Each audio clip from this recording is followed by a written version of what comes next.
Hey guys, welcome to the stream. So, let's get started. Last week, just refresh my memory a little bit. Oh yeah, so last week I pretty much wrapped up the glow stuff. I mean, there's always more to do, and I'm sure that there's tons of tweaking I'm going to eventually do on this, but I'm pretty happy with the overall effect. You can see it here.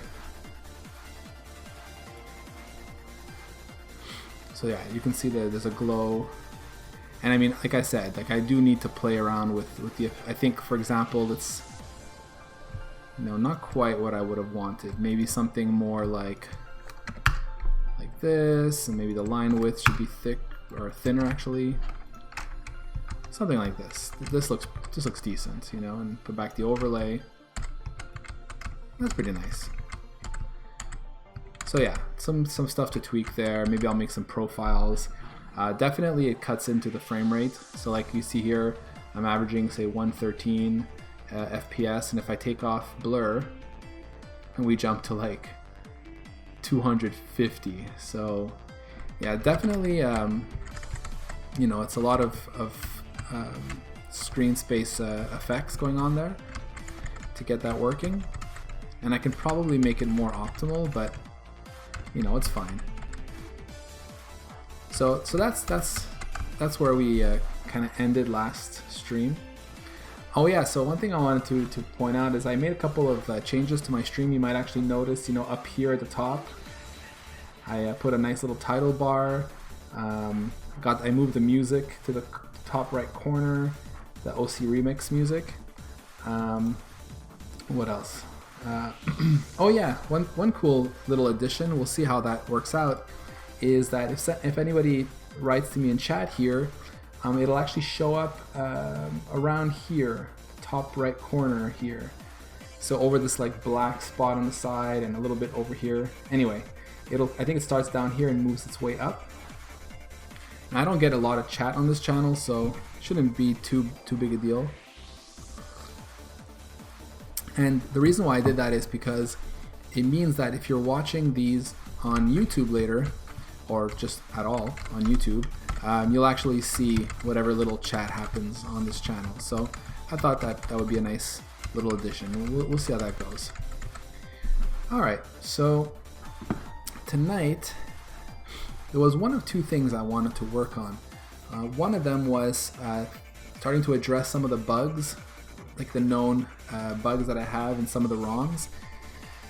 And the other one, which is maybe a bit lighter and a bit easier to do, and I'm kind of thinking maybe I'll go in that direction, is I wanted to address the kind of like auto-loading the overlay that matches the ROM that's been loaded.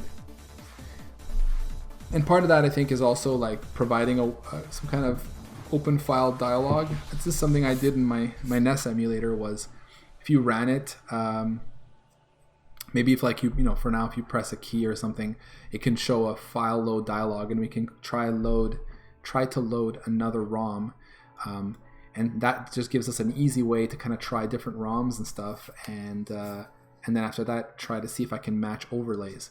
And I was thinking about the matching of overlays. At first, my feeling was, to kind of have some kind of table to match known ROMs with their known overlays. But I'm actually starting to think, rather than doing that, maybe what I'd like to do, because here, for example, on the left side, I have a bunch of PNGs here. Let's go down here. And in fact, these are the only ones I found. I should look to see if there's more. There's only like 34 files here. So I have 34 overlays, and I have a ton of ROMs. Well, a ton. How many? I don't even know how many ROMs I have. Let's see here. I was to 287 files, and a lot of these are like different versions of the same thing. Like you can see here, there's 3 blitzes and 2 clean sweeps and 4 dark towers. So like, obviously, like there'd be one overlay to match to many of these. So I was thinking that I do some kind of like fuzzy match, try to extract the main part of these strings and try to match them with the names that are in here. So maybe start by overlay names, and then remove perhaps up until the first parenthesis, and then after that try to do a search or something. I don't know, something like that. I don't even know if that would be. Do I have? Yeah. And you see, I have like All the Good Things by John Donzilla 1996, and then here I have a All the Good Things by John Donzilla 2000. So apparently I'm missing some ROMs, even though I thought I had all of them.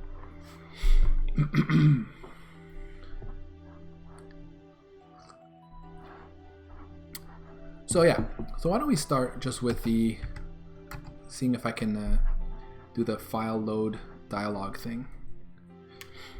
So for that, I'm gonna actually just cheat a little bit and go take a look at what I did in my NES emulator, because that was fine.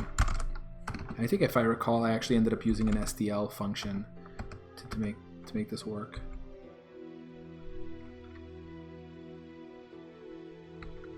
Sorry, thought I heard something.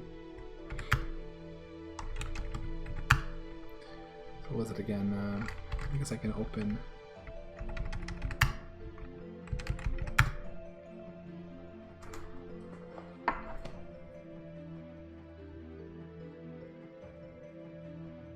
Oh, I did hear something. Okay, you know what? I'll be right back.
Alright, so this is my NES emulator.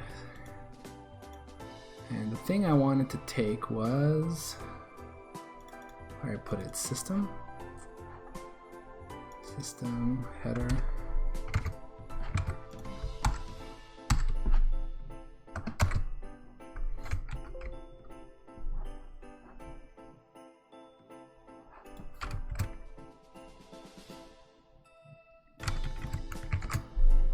Why is this not working?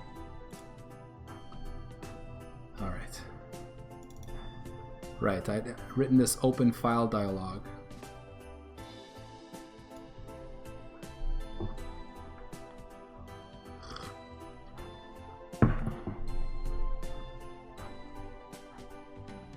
Oh, I guess I had not used something that came with SDL.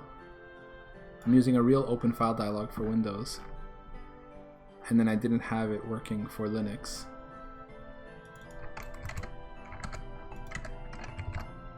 Ah, but I had a supports open file dialog. Okay, that's how I got away with it. Does SDL not have a way to generically access a file dialog. Why are my short keys not working?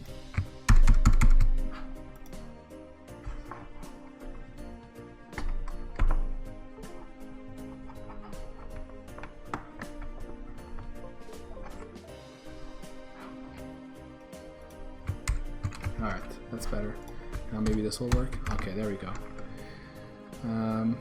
SDL open file dialog. I feel like I looked at this.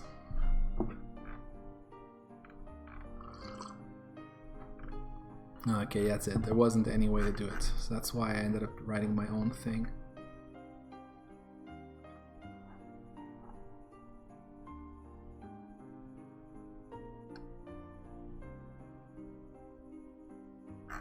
Alright, so I'll just do the same.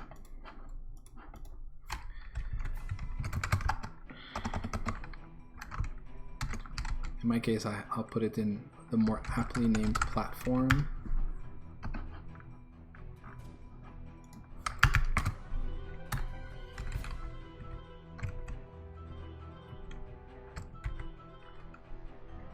Oh, and what's cool is now I can, instead of outputting it as an output parameter, I can actually make it return an optional, which would be nice.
So we'll return a std optional here, and we need optional.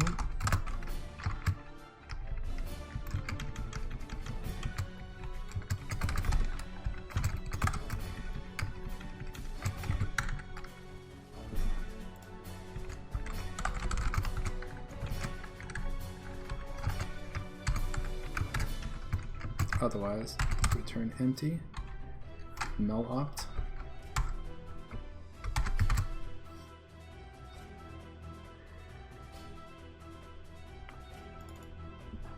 Oh yes, file filter. Oh yeah, that kind of sucked. Why did I do this again? Oh right.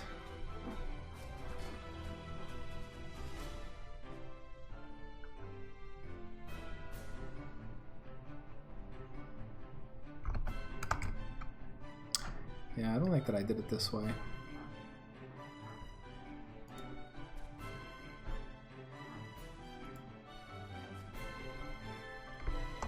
Maybe I could do something better.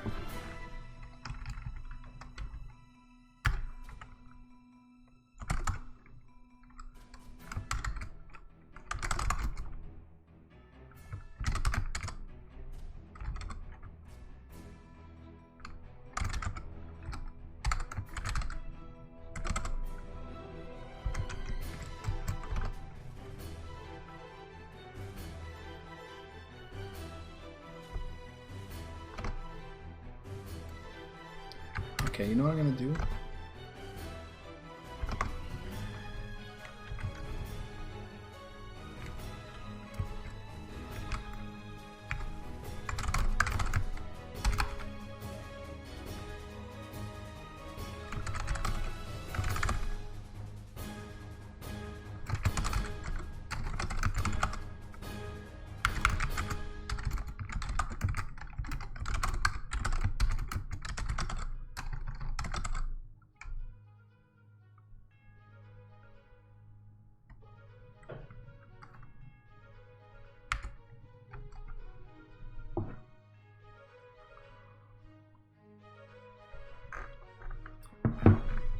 What was it again? Right.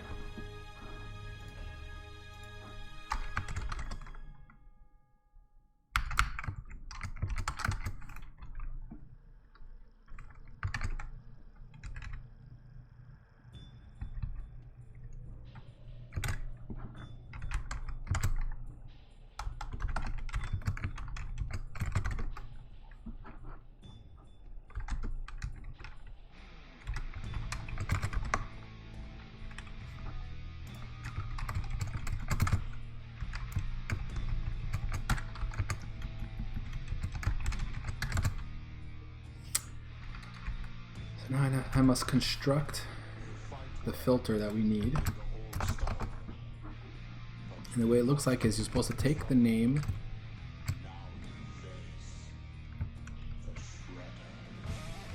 okay, then you null terminate, and then you put the types after.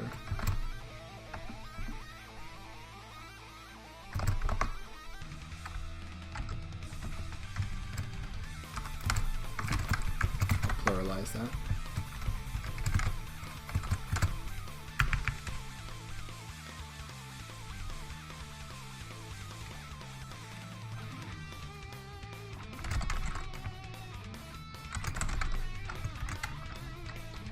Color again.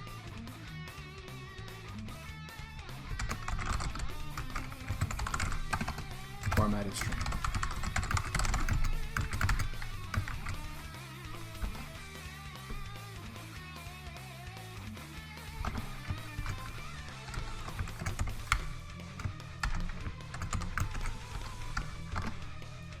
And then the types again, followed by null terminator.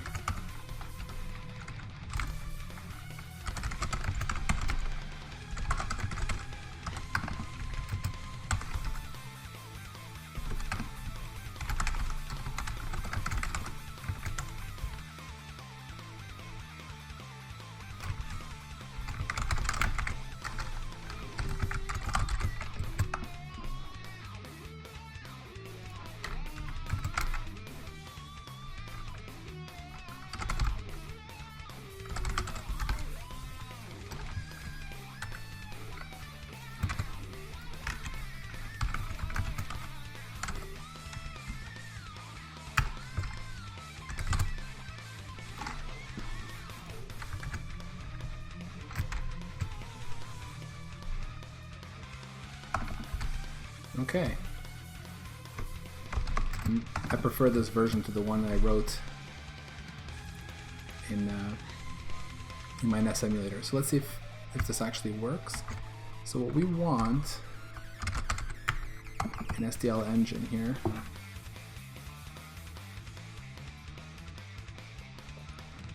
we want to see if we support it, and you press O, we'll do the open file dialog thing.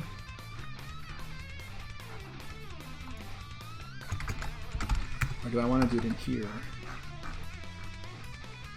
Yeah, maybe I want to do it in main.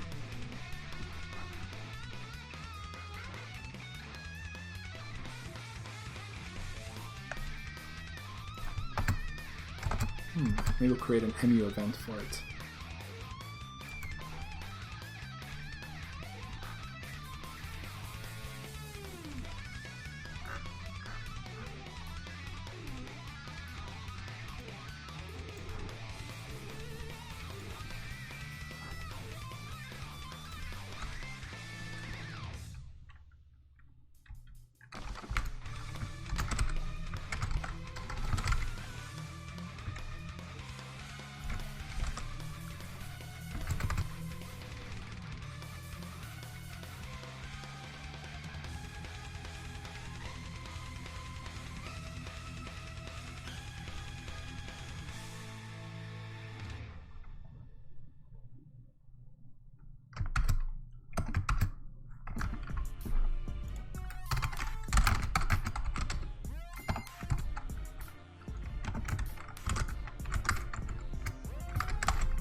Okay, so if we press O for now, we'll send the open ROM file event, and then in main, in update,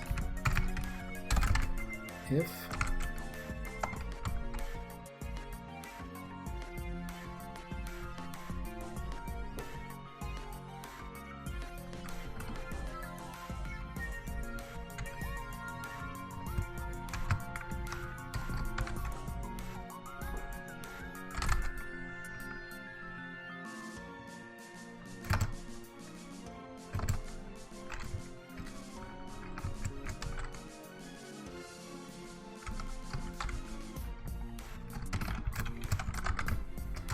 I write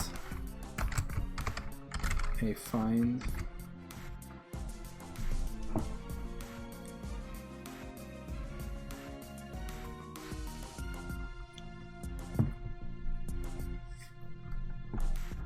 I guess I got rid of it. Yeah, find if. Ah, that's it. I'll move to some header.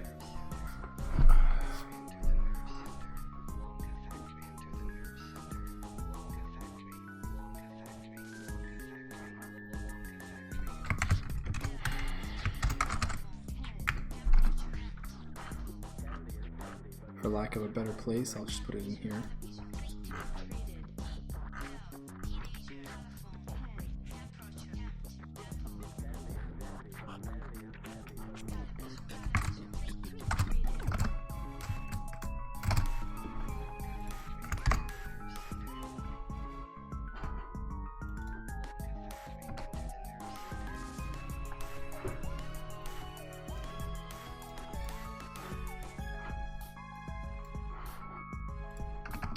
All right.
Open Vectrex ROM.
Right.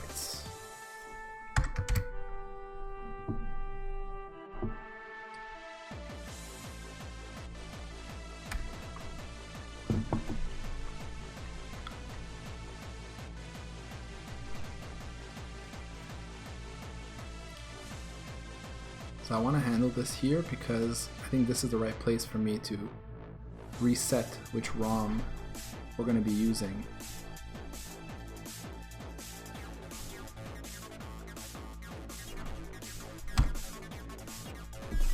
Okay, so then we get this. I can cancel, and if I cancel, yeah, nothing happens. But if I say, it says open Vectrex ROM, here's the Vectrex ROM. So if I say ROMs extracted, aren't these .bec? They are.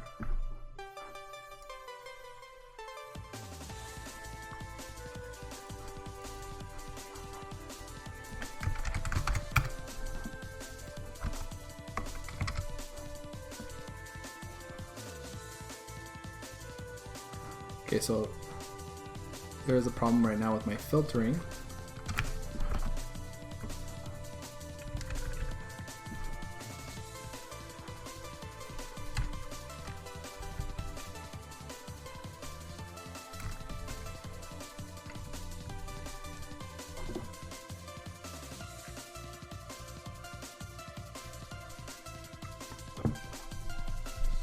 I guess technically I don't need this extra /0. Oh, I know what's happening. Right, because I'm formatting the string and I'm putting a null terminator. And then when I do filter.value, it's only returning the string up to the null terminator. Is that possible?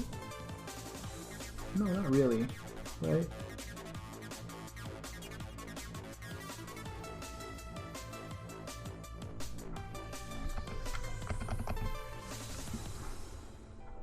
Name space /0 and star dot whatever /0.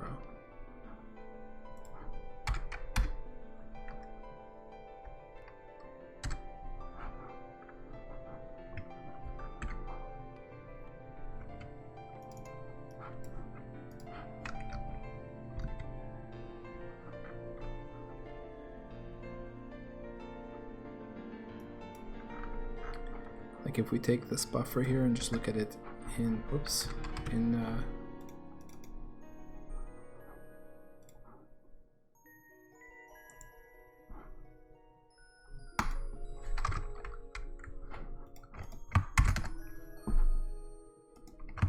memory display.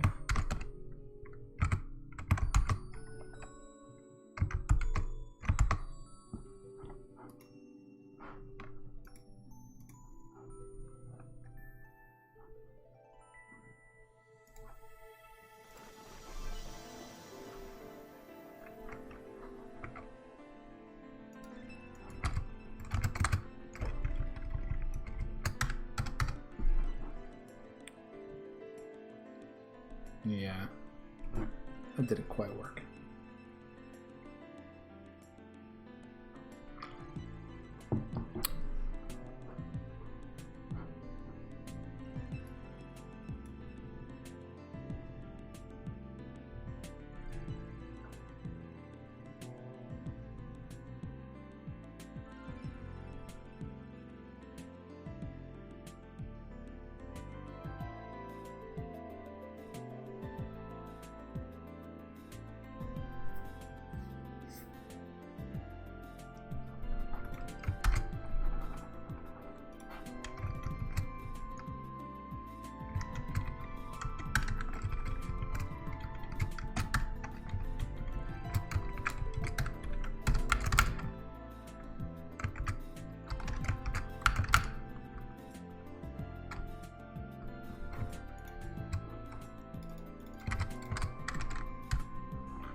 Right.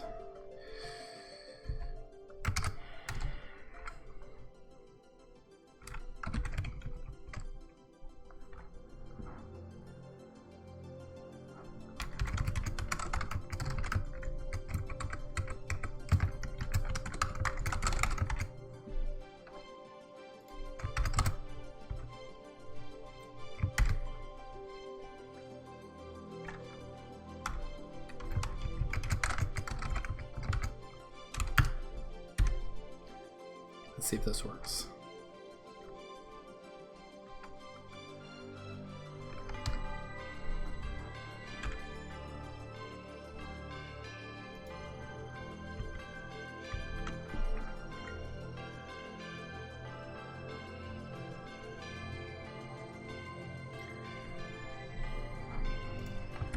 Okay, I know what it is.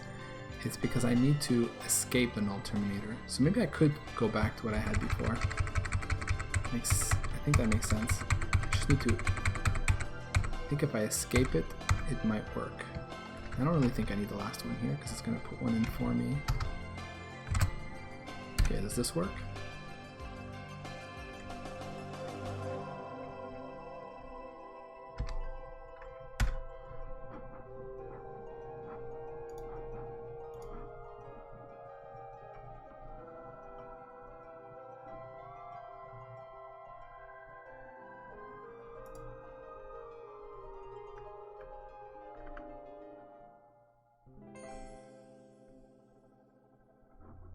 Star that vec, close paren. Now I've got the /0 in there. No, that didn't work. Oh no, I did, but it didn't put the part afterwards. Okay, so that's pretty close.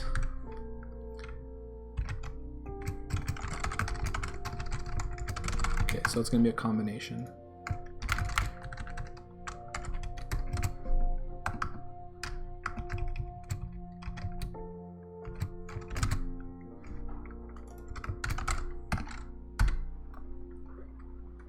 We'll get there.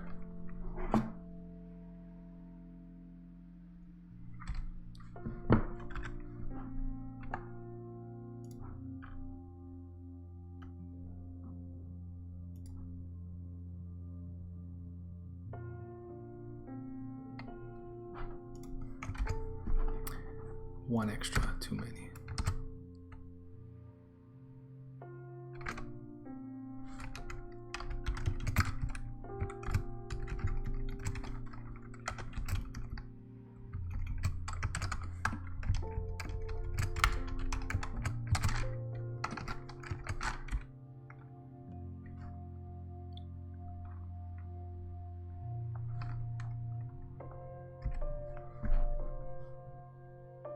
Okay, that's it. I just had to escape the backslash, of course. That makes a lot of sense. So this comes back, this becomes value, and we're happy. Let's see if this works now.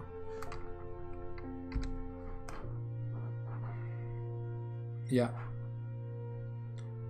Although, it's not supposed to show this here.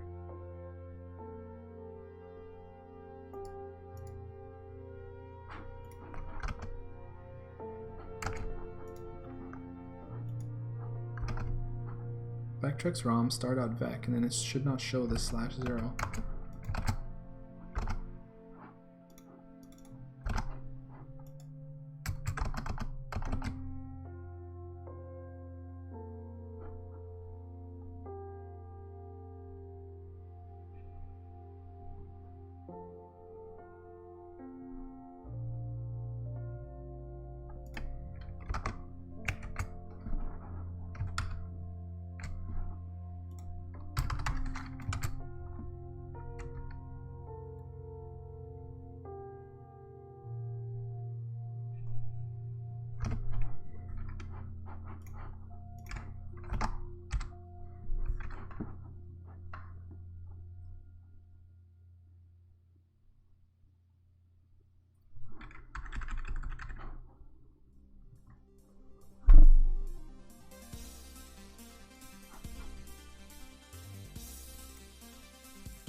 I don't get it. Why is it showing up in here?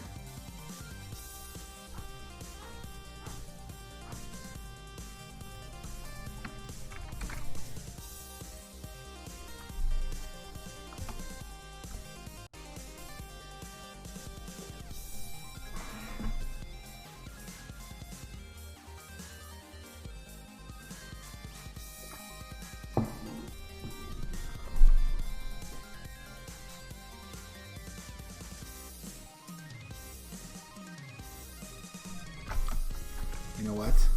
I'm an idiot. It needs to be a 0, doesn't it? That's what a null terminator is in the end. The escaping is really for the compiler, not for Not for the runtime.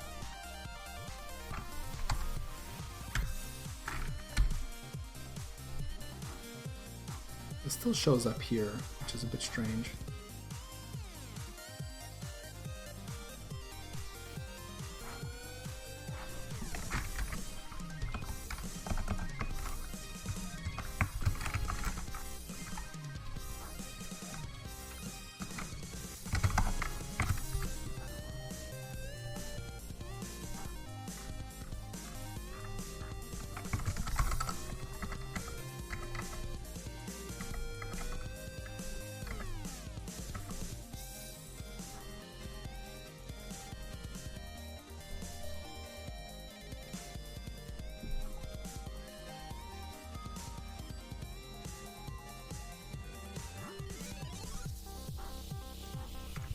What if I do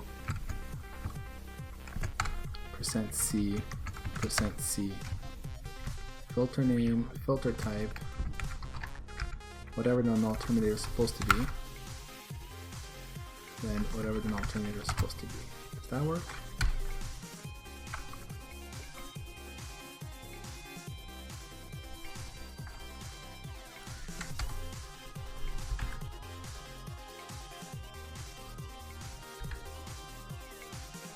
Oh, that looks like it worked. Interesting.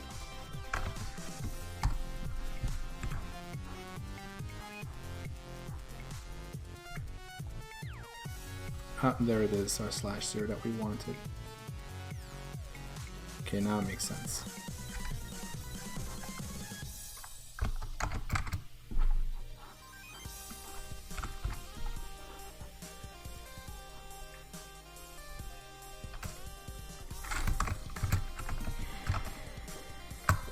Alright, so let's say we know now we want to load a ROM. I'm not sure how easy it's going to be to reset everything. I don't think I built reset into my classes just yet.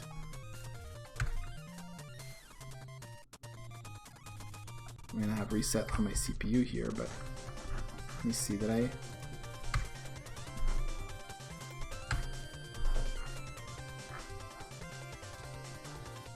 Init and then reset does this stuff here for the CPU. I'm resetting it here. I think I'm gonna need to put reset in a lot of places.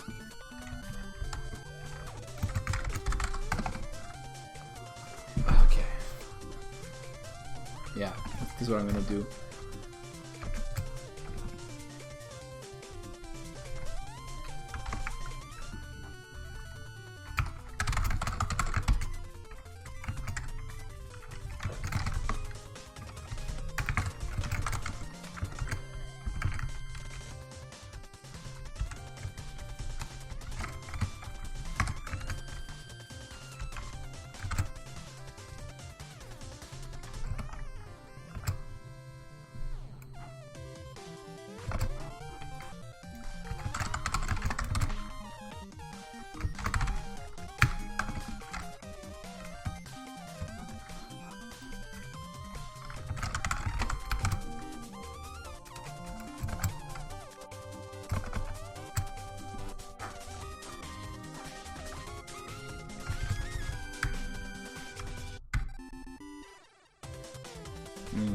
Yeah, I can't actually do reset from init because I need to read from the memory bus, and we may not be ready to do that. So I will have to do separate init from reset,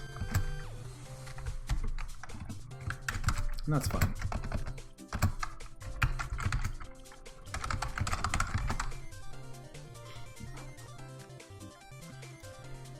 Does RAM need a reset? Maybe not.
how to reset, but there's really nothing for it to do right now.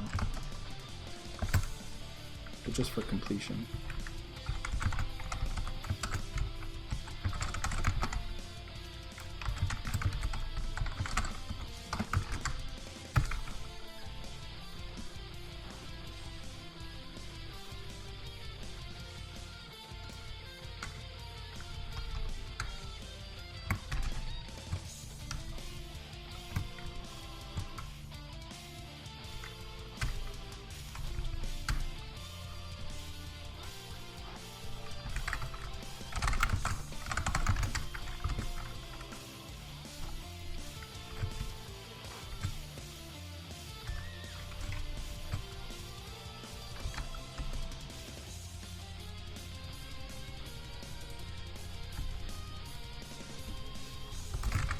Okay, cartridge has nothing to do yet, and reset as well.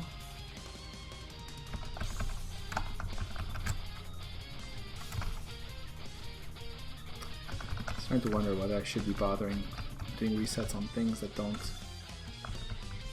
actually need it.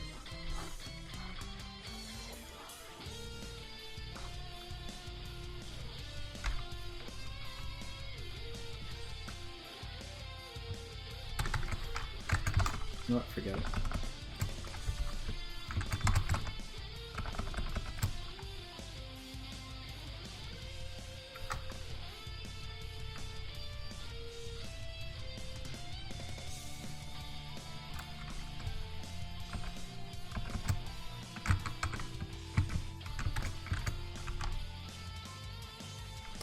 And my debugger will almost certainly need a reset.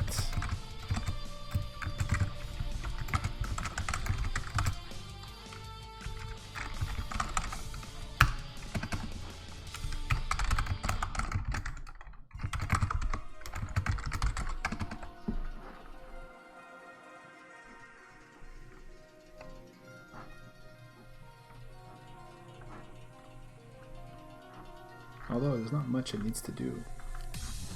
I don't know if that's true. We'll see.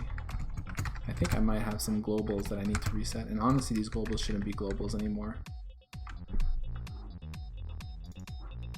Like this instruction trace buffer needs to be emptied.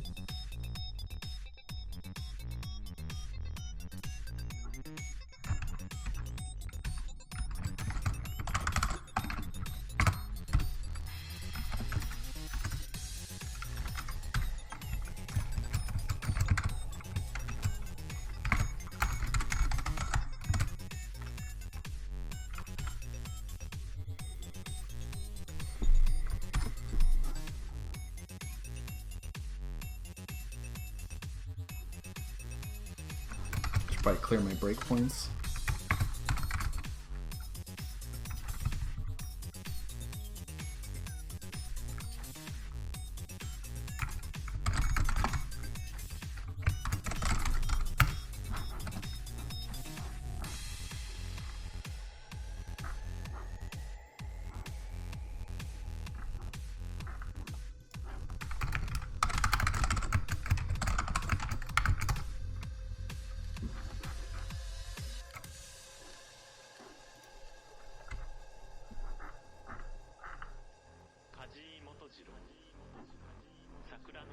It's a map. Where is it defined? Here.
Okay, it looks like that's working. So let's put this into a function called reset.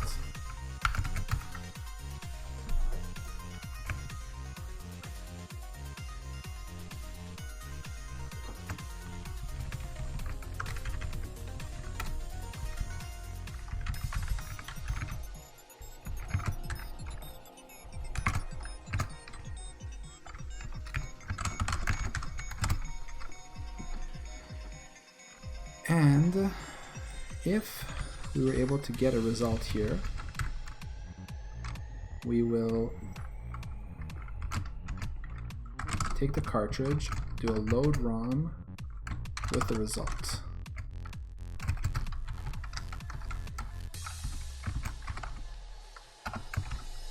Or at least attempt to.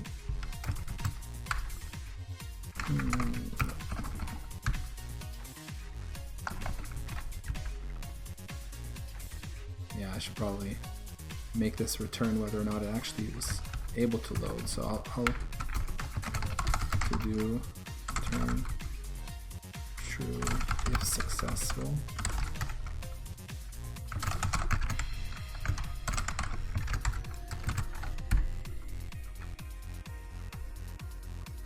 Okay, so let's see if I can load.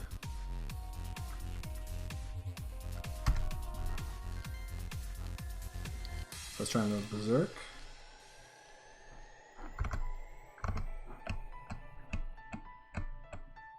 Oh, there's Berserk. Let's see if it actually works.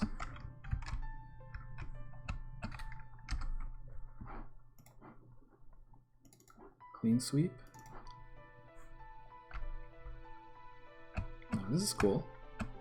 Looks like the reset logic is working. Now, if I had breakpoints set, what is it again? Break.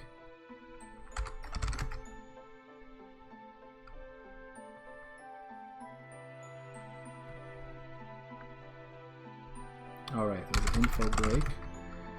If I had set a breakpoint on something,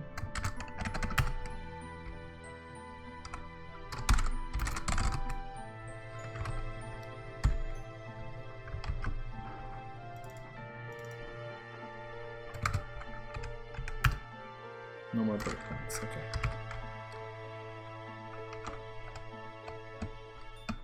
Cosmic Chasm.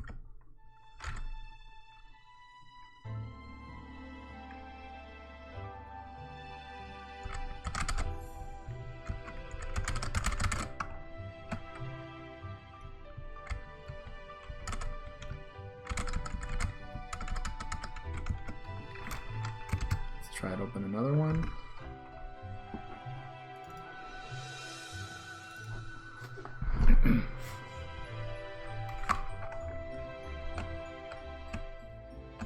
Dark Tower. I don't think this one works. Oh wow, kind of does.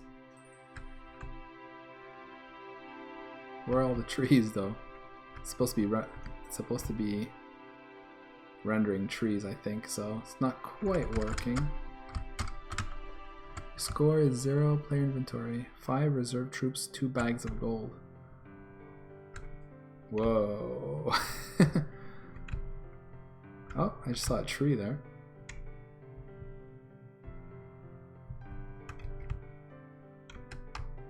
Okay, so this one almost works.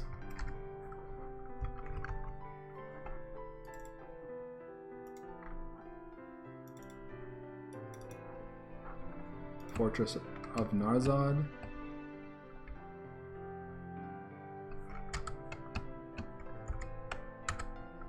Oh yeah, this is a cool game.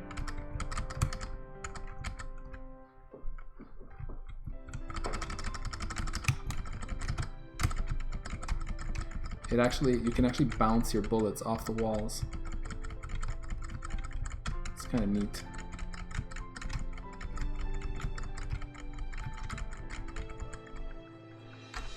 Alright, so this looks like it's pretty much working. Which means that now that I have this, I can even implement a reset feature, not just open. One thing I cannot do though is open, like, if I open no ROM, to try to open Mindstorm. There's no real way, I suppose, to do that.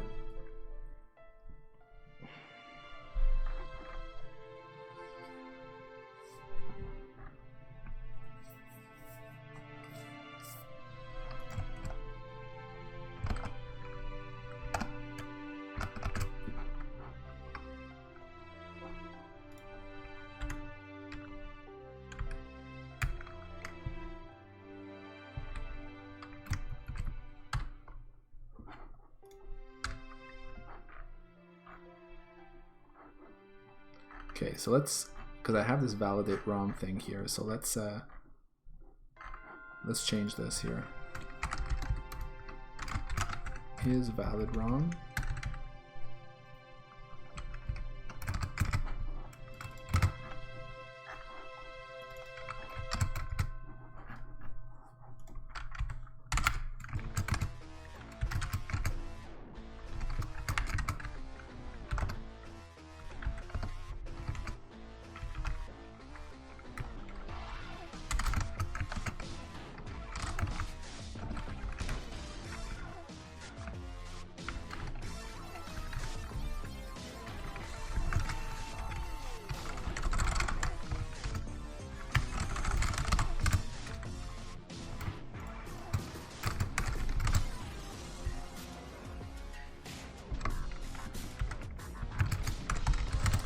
There was this thing I wanted to try. I don't know if Visual Studio supports it, but like there's this attribute where you can say not to ignore the result.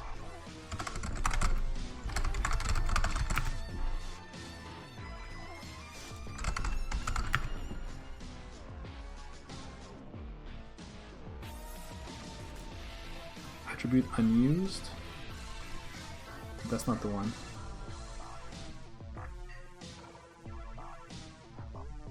Unused result.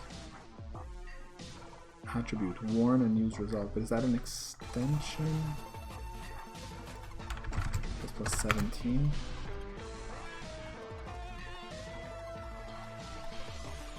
Maybe unused fail. No discard, that's the one.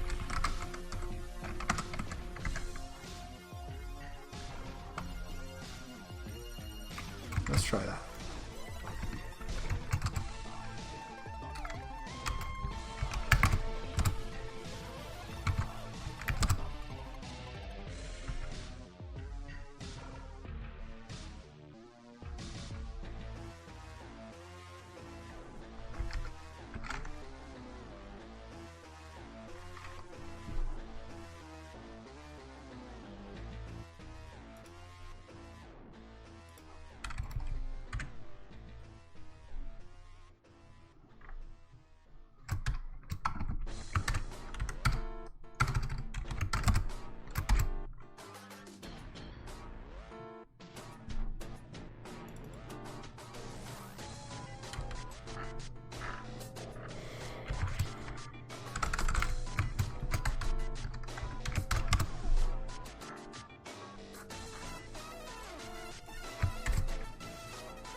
So unfortunately, client format doesn't know how to process these attributes.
Okay, it has not been added as of client 6.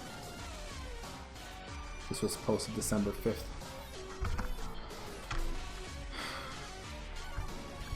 This is when Clang format fails to be helpful.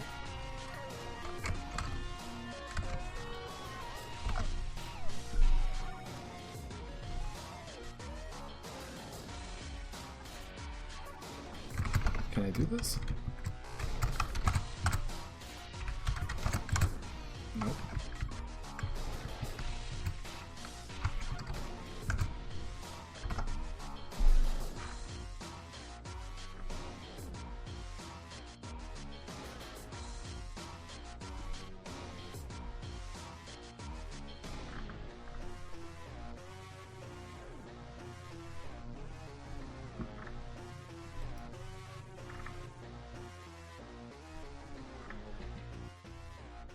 Oh, that just sucks.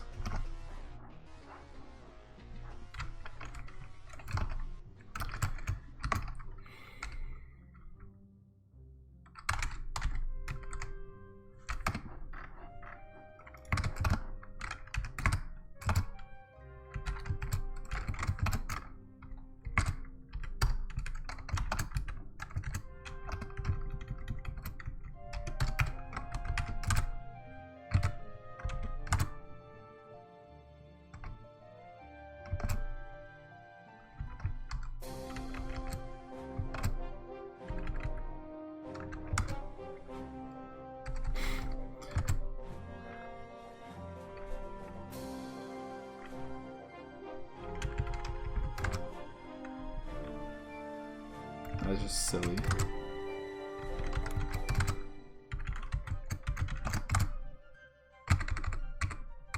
It really shouldn't format the line that says Clang format on it. You know what? Forget it. We'll come back when Clang format has it. Alright. So load ROM now returns a bool. So if we go back to here,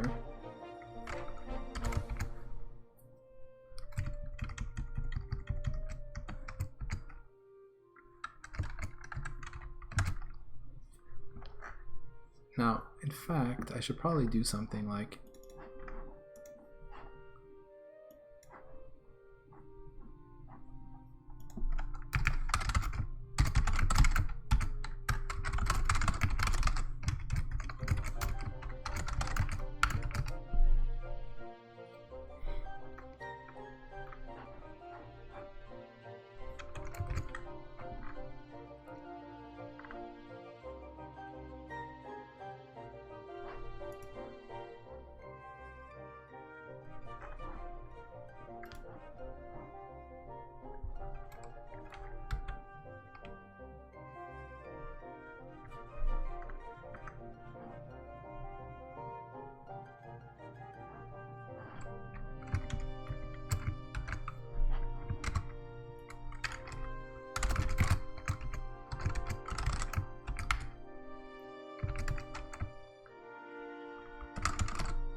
if it doesn't load, and that's the problem here. So what do we do here? We for now I'll just do fail message and we'll deal with it afterwards. Failed to load ROM file.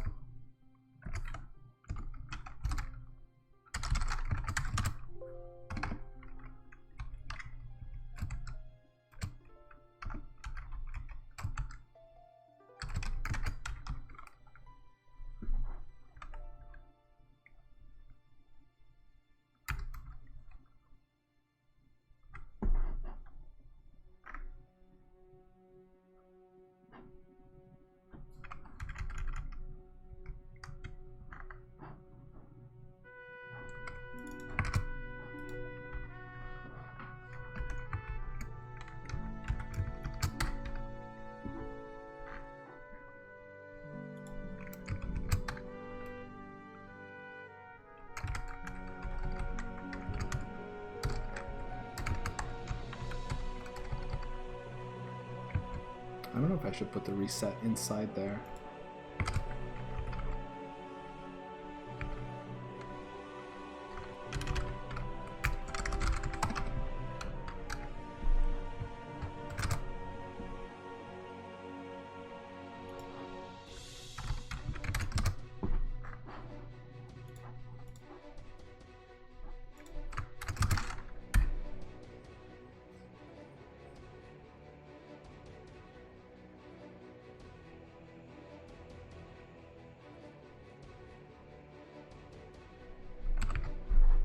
Okay, so I fucked something up here.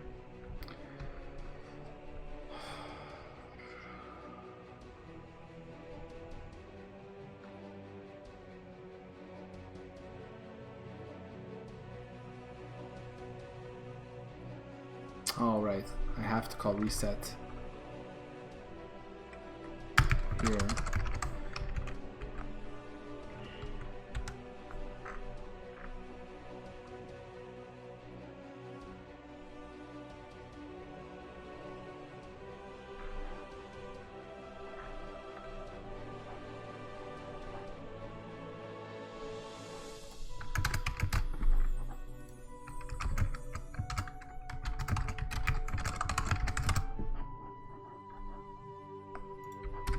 I'll just do the reset. We'll see.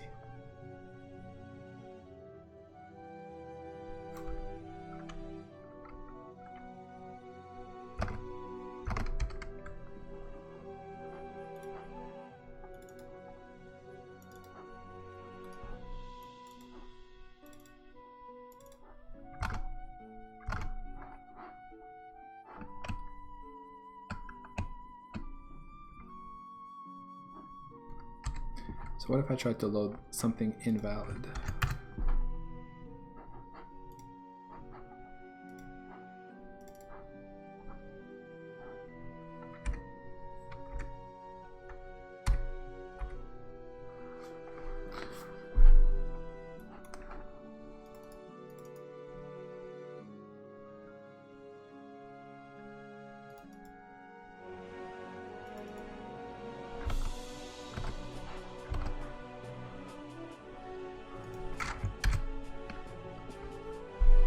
I thought it was able to handle it. Let's see.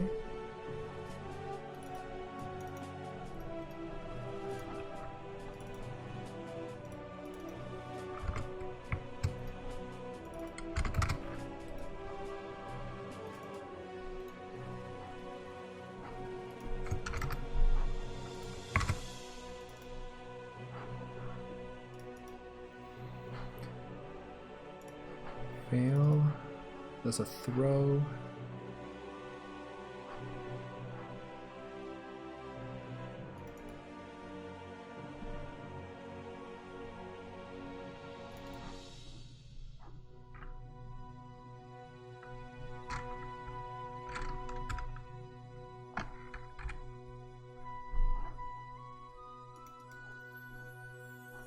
Oh, because I don't have a try catch on this? Okay.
is it saying there's no executable code here?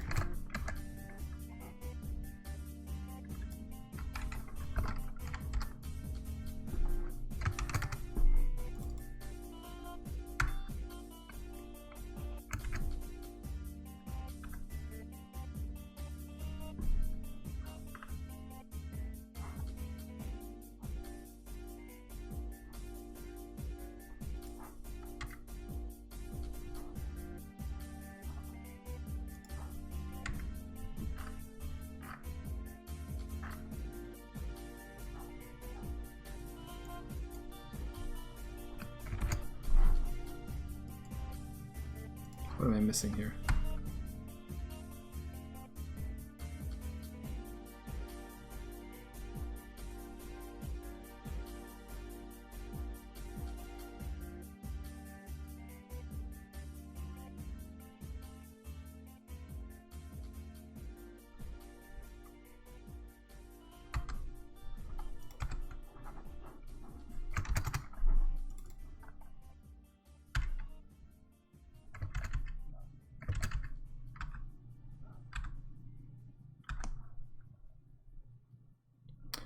All right, I think I know what's happening. Is that I get no obvious failure, and then if I break the debugger because of the fact that we buffer standard out, we don't actually see this error.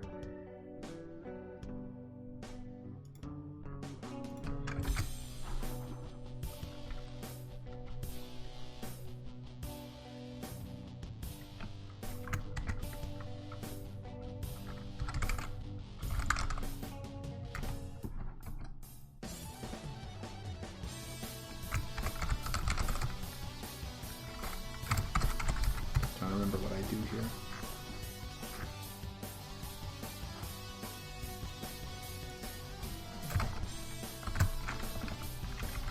I think if I put a new line, it might actually flush. Though I don't think so, normally.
I need to come up with something better.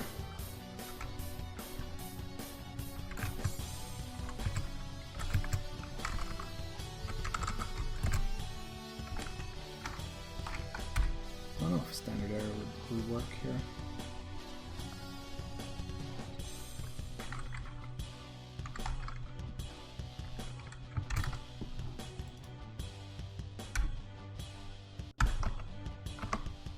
Yeah, standard error doesn't buffer because I didn't set it up to buffer. So I can do that for now.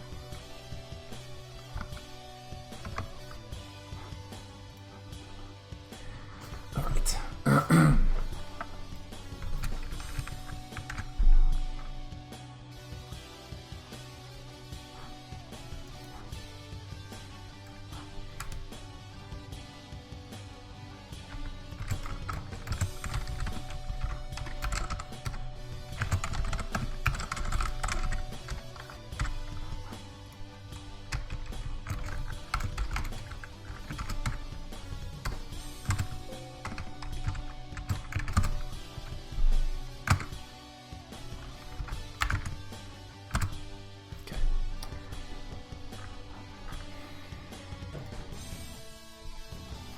Now, what would also be nice would be to show the title, because right now we don't know which game is running.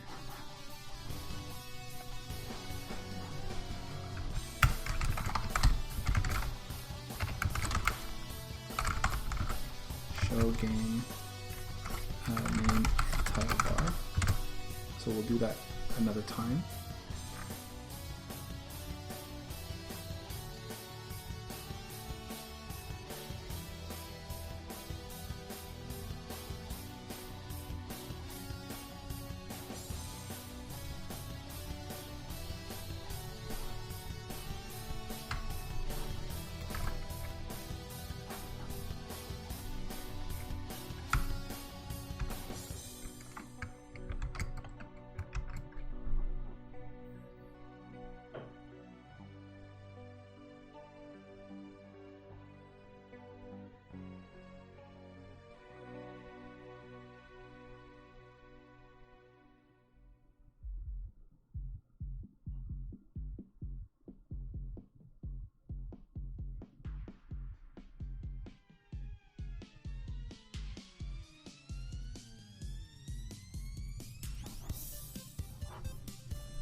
So yeah, while we're at it, we'll add a reset here.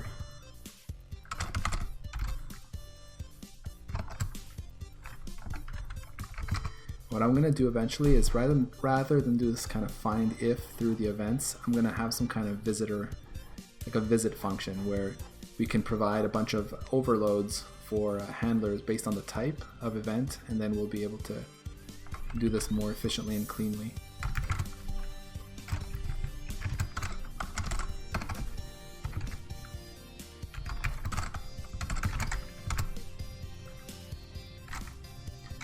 Alright, so now I can send a reset or an open ROM file. Now let's go hook that up in SDL engine. So actually I'm going to look for left control as well.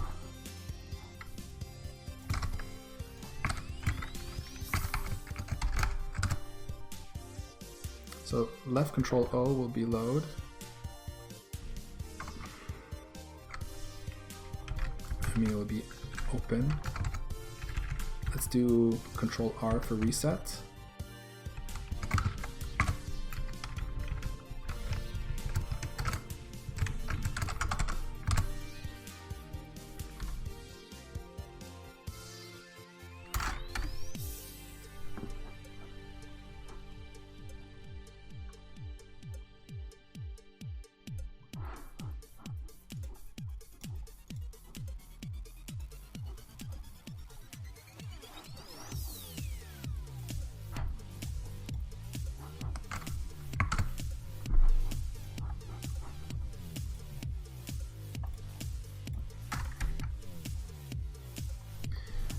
So let's test this with an actual release build so we get some decent speeds.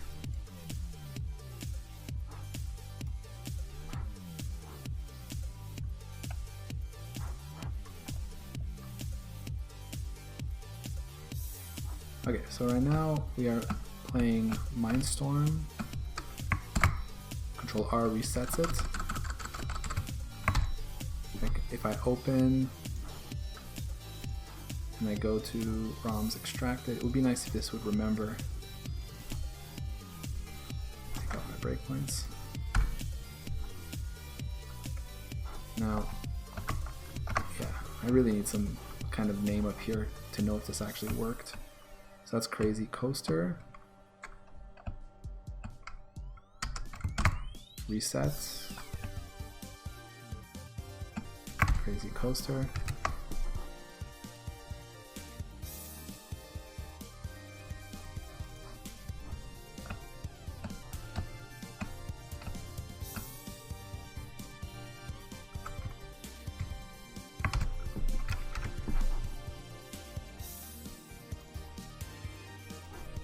Try armor attack.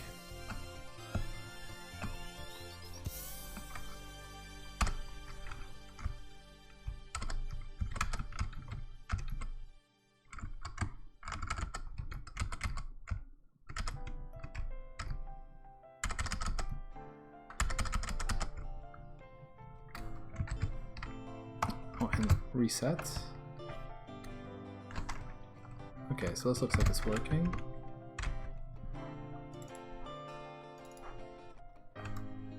This one should break. Sketch, connect, animate.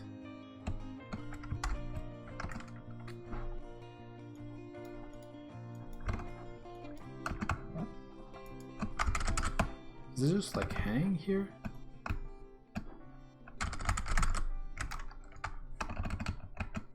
Maybe it's waiting for an interrupt or something. Bedlam.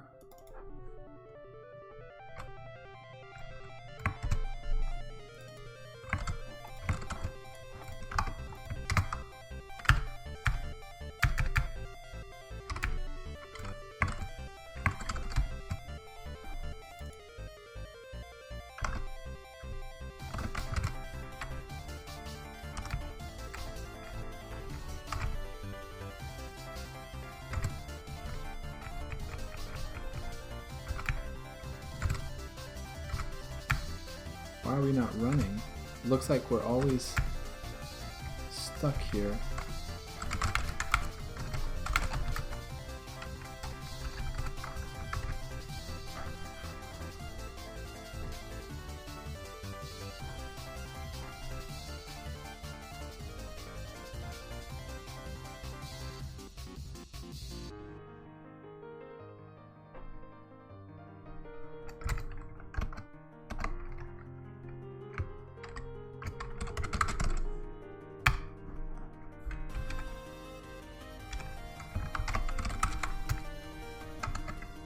Are we not executing here?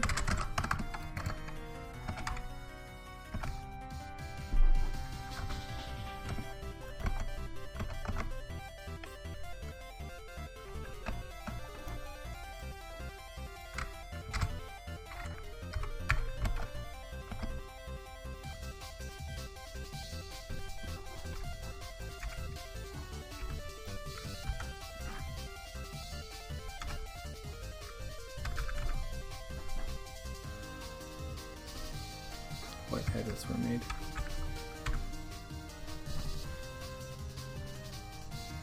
Frame time is at 0. Why are we getting 0 frames? Oh, does it think we're paused? Did I press P? Must have pressed P by accident. Yeah, okay. Phew. That too, I should really show that we're paused.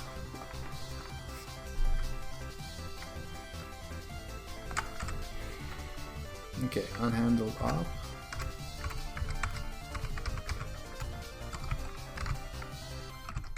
Now I have to quit. Okay. This is working out pretty well. Take a look. Tons of little changes here.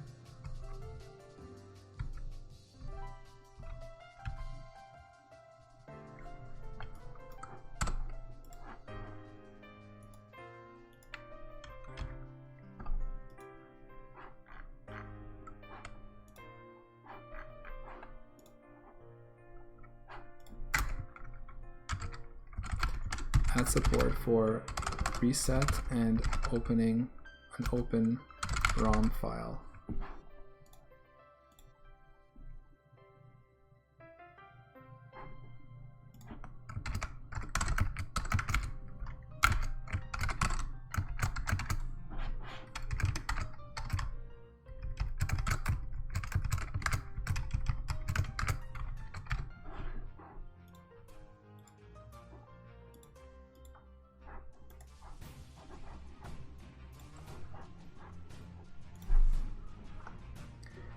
Cool.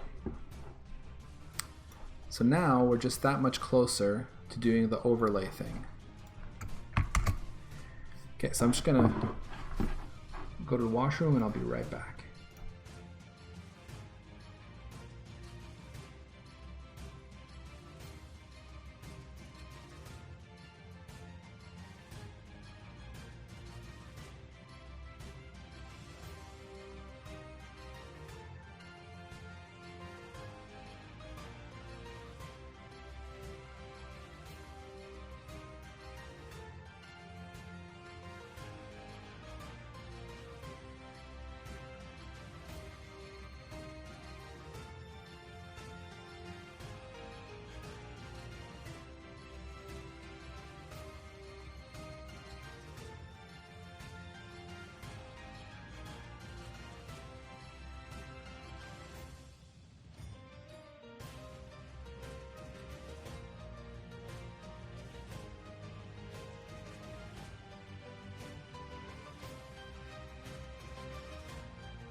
All right.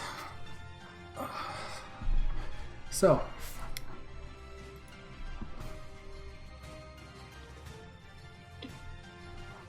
now we have the ability to load ROMs, and we would like to do some kind of fuzzy match to be able to find overlays.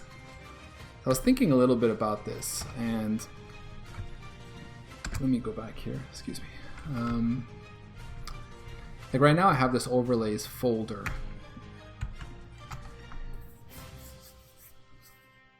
So one thing is I could make use of the new, this I haven't used yet, but the C++ 17 file system, which is really awesome that we actually finally have a file system in C++. So with this I should be able to discover all the overlays that are available. And in fact I was thinking, like, ideally, you know, I'd like search. I don't know if I want to search specifically for the overlays folder. I mean, I guess I could start with that, but I think ultimately it would be cool to kind of just say, hey, I don't really care where you keep them, I just want to look for them. And I was kind of thinking, you know, some people maybe mix them with their ROMs, maybe they're inside the zip files for the ROMs. Eventually I'd like to add support for loading zip files. Like, I'd like to make it as easy to configure and use this emulator as possible. So, like, you know, maybe you open a ROM and I look to see, you know, starting from the ROM directory, perhaps the ROM's parent folder, the you know, current working directory, and I kind of just do a bunch of searches and I try to find overlays. I don't really know what typical setups are for people using Vectrex emulators. It's been kind of difficult to find that information. Maybe I don't need that. Like, seems like some Vectrex emulators have, you know, store the overlays with them. I don't know.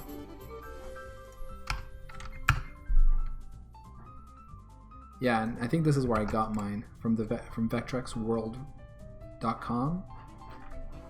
See, this guy has a bunch of overlays here that you can download.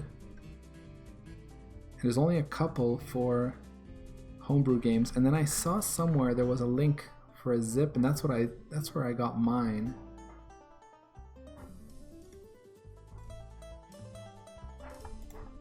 Vintage games, unreleased games, and prototypes.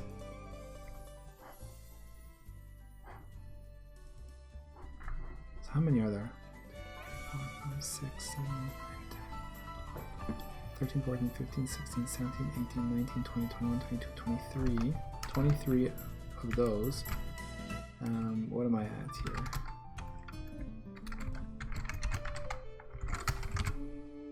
Okay, I have 34, so 23, 24, 25, 26, 27, 28. So there's only 28 links here, yet I have 34.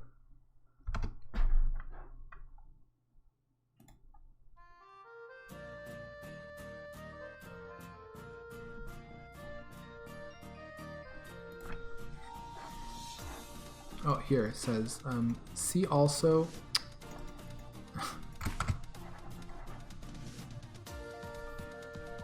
see also the emulation page. There you can find a single file with all the ROMs and a single file with overlays. If you just need one, check this page. So that's, I think, where I got mine. It's on the ROMs, they say. Where? The emulation page. Here.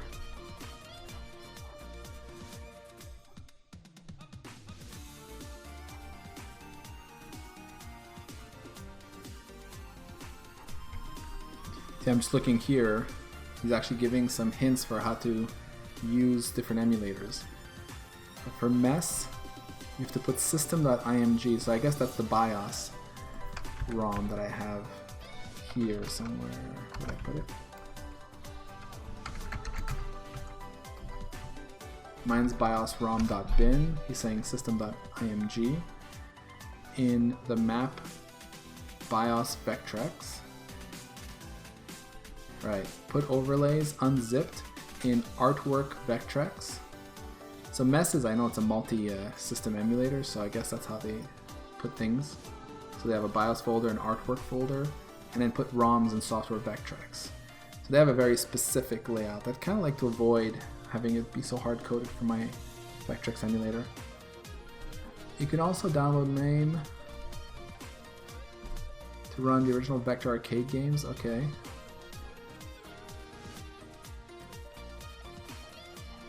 Yeah, I gotta check these out. So where is this zip file?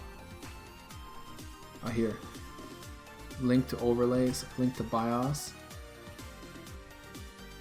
link to overlays. I think that's what I got. And then link to ROMs. Let me just see if this is really what I got.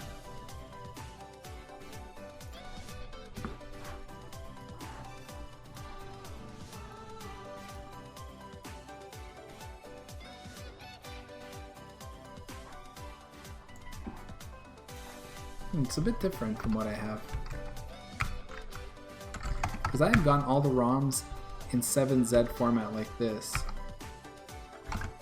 But here they're just in bin format. Let's see what the difference is.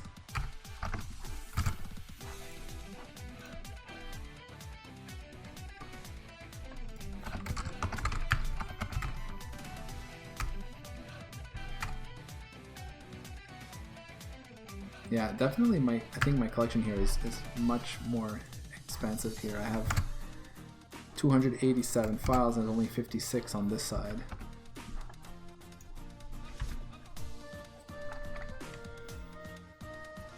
I have like multiple versions, like here 3D Mindstorm, and I have 3D Mindstorm and a B1 version. I have demos. And another thing too is here it says .bin, whereas I have .vec. So maybe I should support star.bin just in my in here. I think I can do.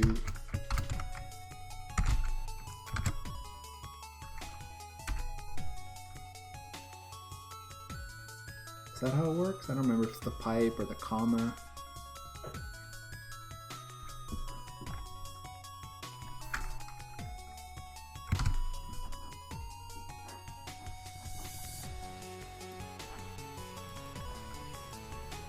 No, that didn't work.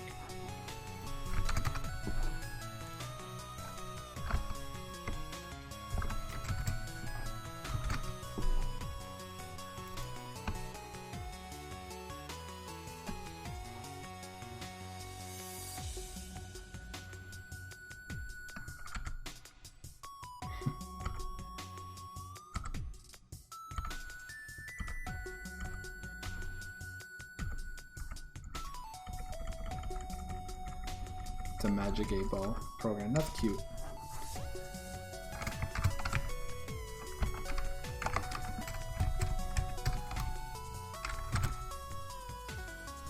I don't know if I ever tried to support multiple types.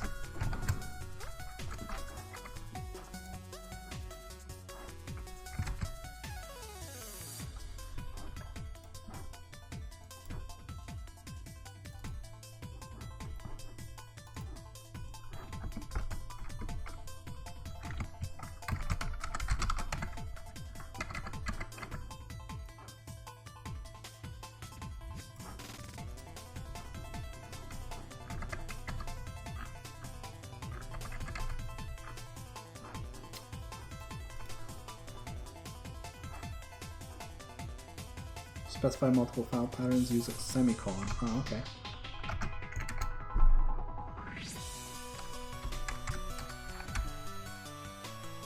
Let's try a semicolon.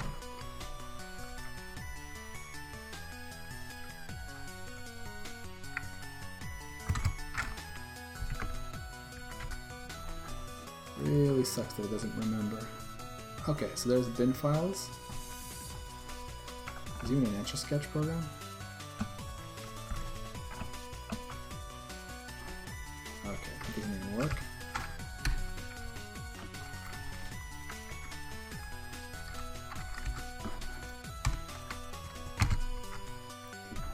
Start up back, start up bin.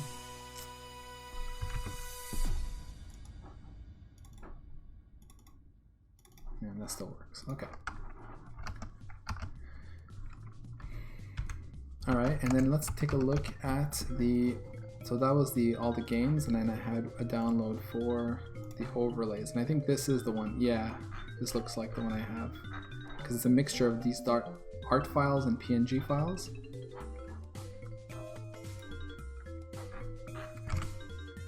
$68 items, and if we go to my overlays, 68, yeah, so that's what I've got. So I don't know if there's like another, another place to get Vectrex overlays. Vectrex screen overlay pack.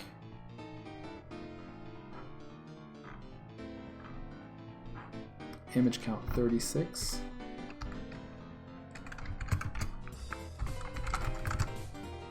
So I have 34 here. This one has 36 apparently. Just curious what this one looks like.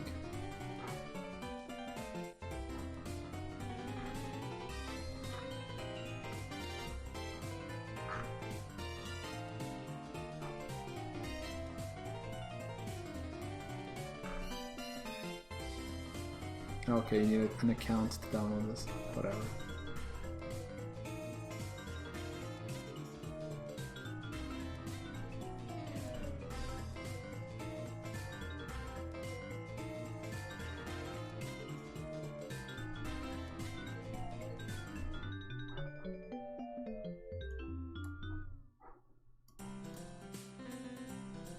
Yeah, that's interesting. This guy here says that for this other emulator, you need a vectrex.lay and a PNG overlay for each game. I wonder what this lay file is.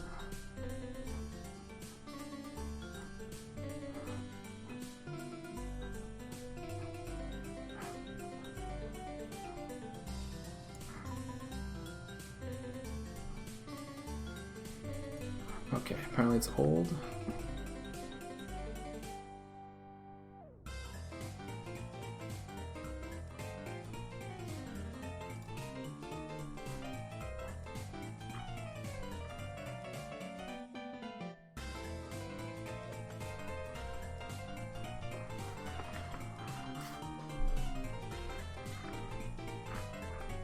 All right, whatever.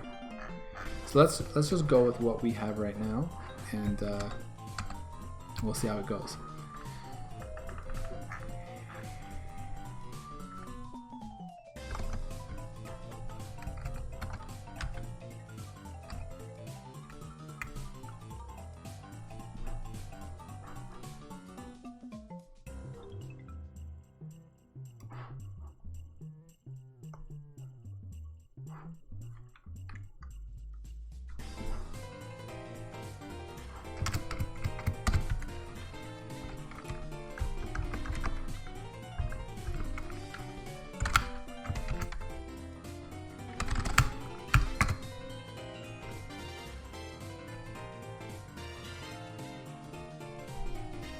I wanted to try copying them all into one folder, because right now they're own subdirectories, but it'd be easier if they were just in one folder.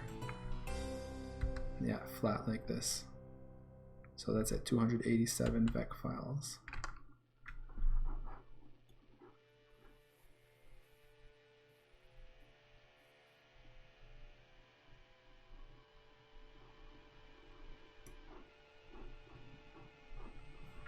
Okay.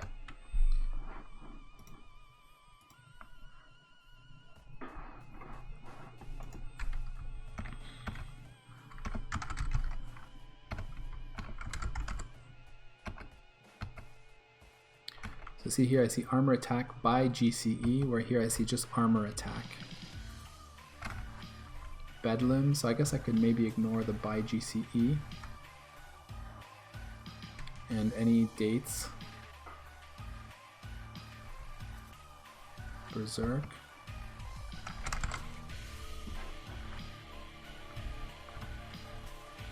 Blitz. Clean sweep. Cosmic. Dark Tower.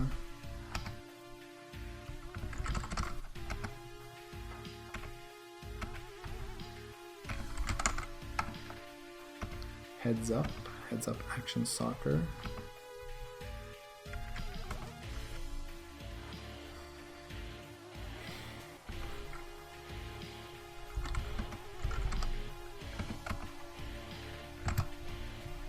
I have all these versions of Mindstorm. It's kind of weird because they're all the same.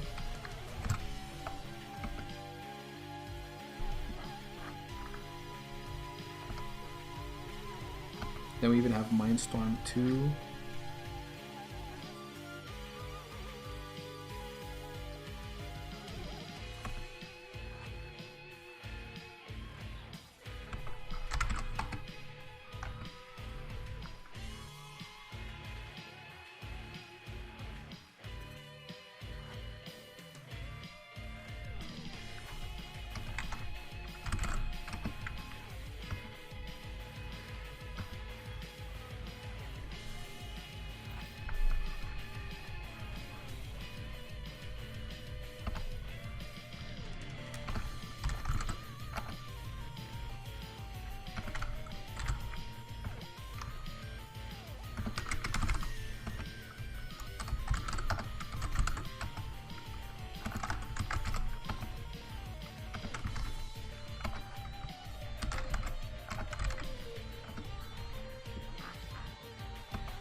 Pinball, Star Castle, Star Hawk,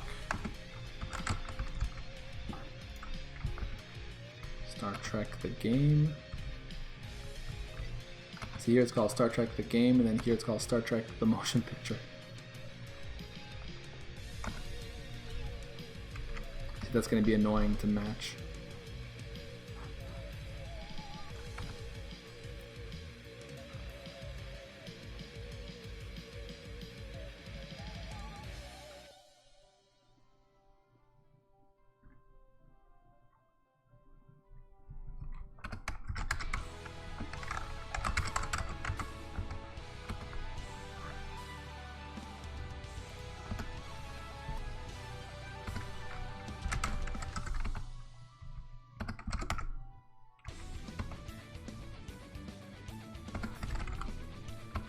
Okay, so most of them look pretty easy, like to match. There's gonna just be a couple that are annoying, like Star Trek the Game, and what was the other one I saw that looked weird?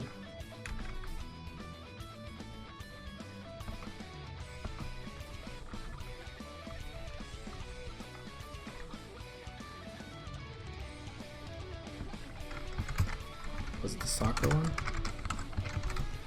Heads Up? Yeah, no. Oh, that's okay.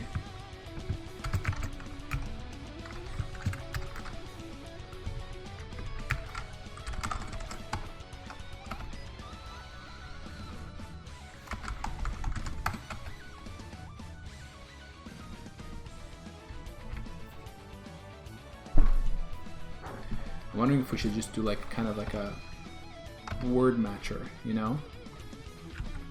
Match the first word, try to match the second word, and then as soon as we have a single entry match, we're done. I think that might actually work based on the data I see here.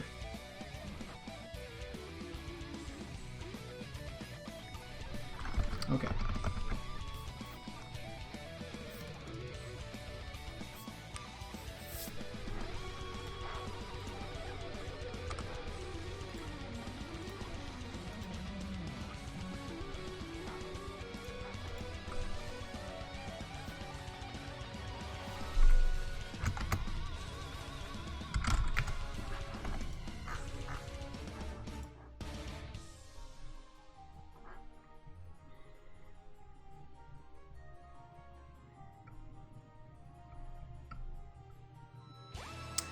Hey, ABD, how's it going?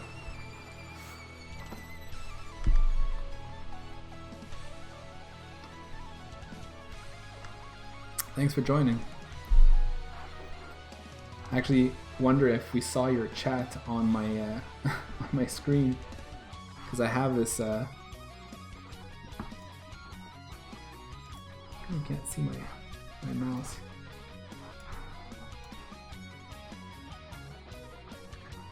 Can you not see my mouse right now? Oh, there it is. Weird. And then when I full screen here, the mouse disappears. Why is that? Oh no, okay, you can see it. It's just really small. Anyways, the chat is supposed to show up there. I can see your mouse, and we can see your chat there. Cool. I added this feature where we can I show the chat on the screen.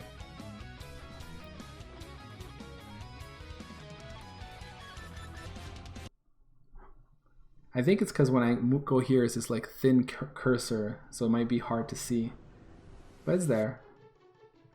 Anyway, the little arrow becomes black. Yeah, I noticed that. It's weird. Why does it become black? Some kind of weird OBS capture thing, I guess. Yeah, or a line, so to speak. Yeah, I don't know.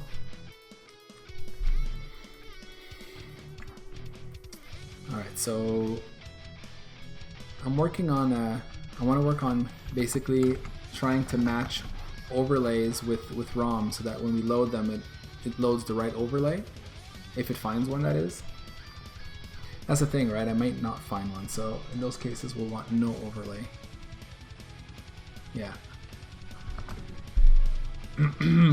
So, when we start, we're going to want to parse the folder overlays if it exists. So how do we do that?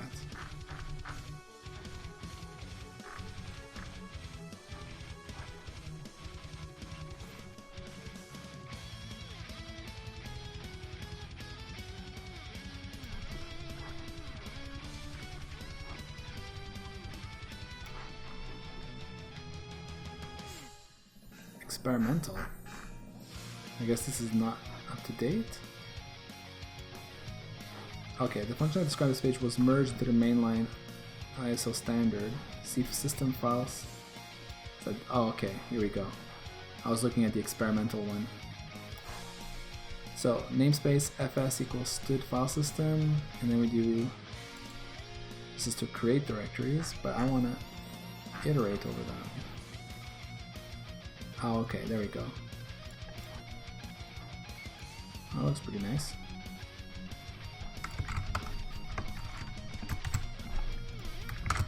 So we include file system.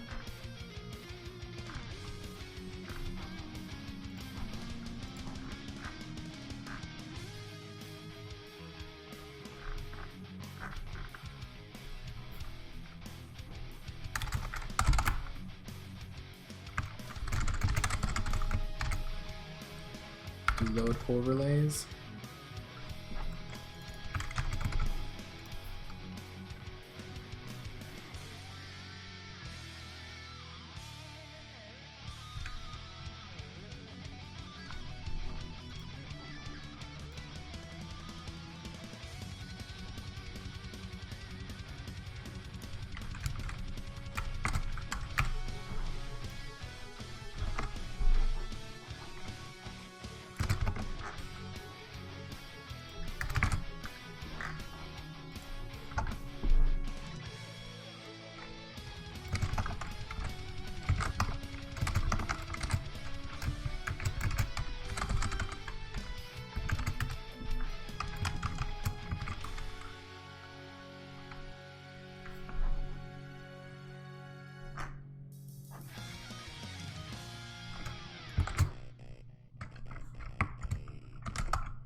So is it possible Visual Studio doesn't have file system properly yet? It still has experimental file system?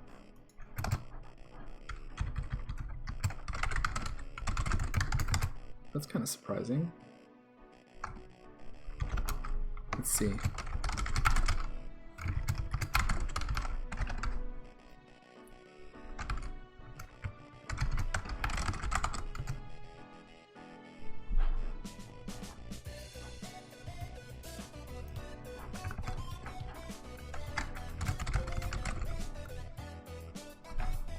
Missing. That sucks. But this is 15.3, March 10th, so this might have been added since.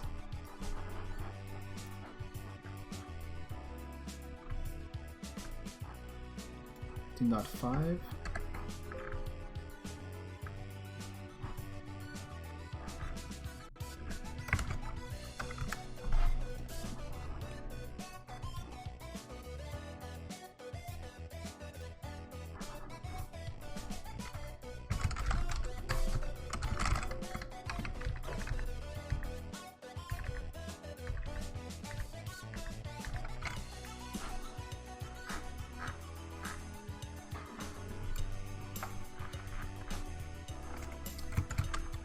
Why can't I find file system in here?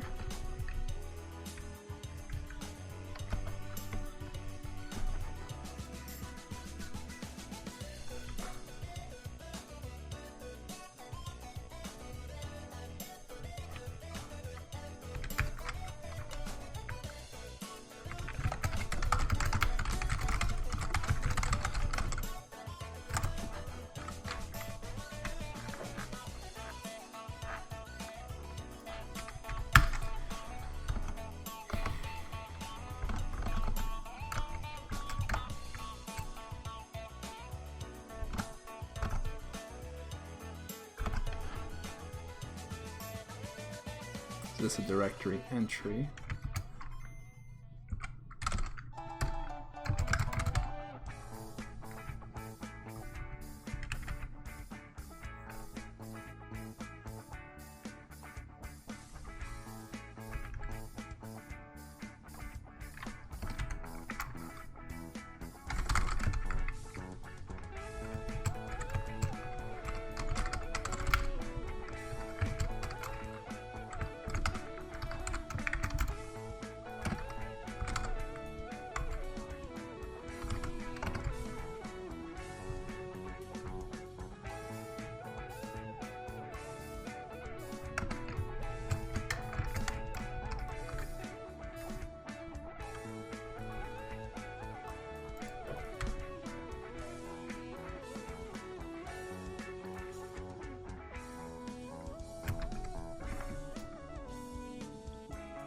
Directory entry.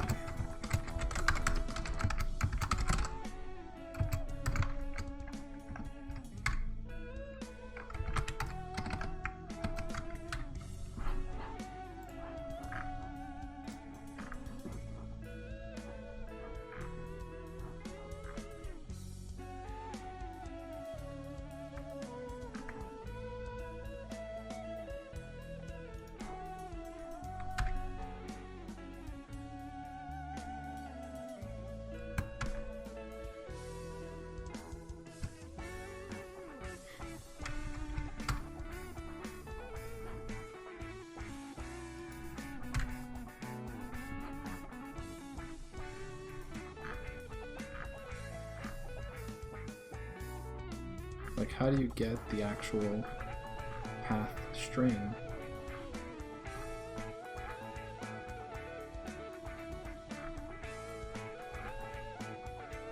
Okay, so you can add paths together here. Native. You can do C string on it. Is that what you're supposed to do?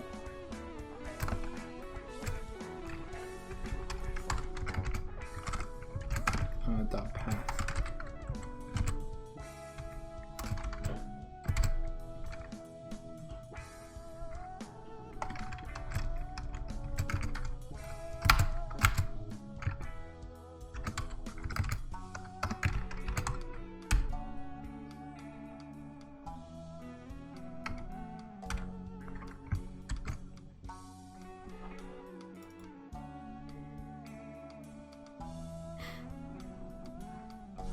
Oh, I see.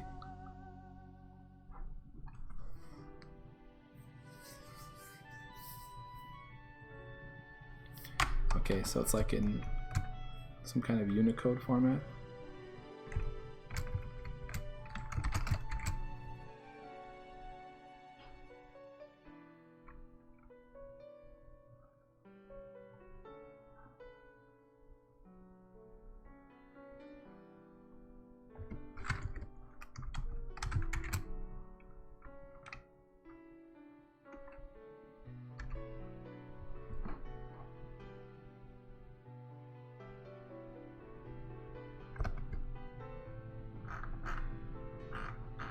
Okay, so we get the names here.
Okay, so you have this concept of a format.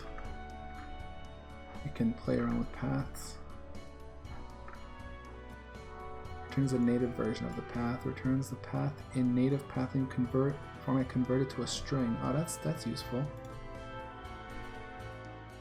So if I do string, then that should get me what I want, actually.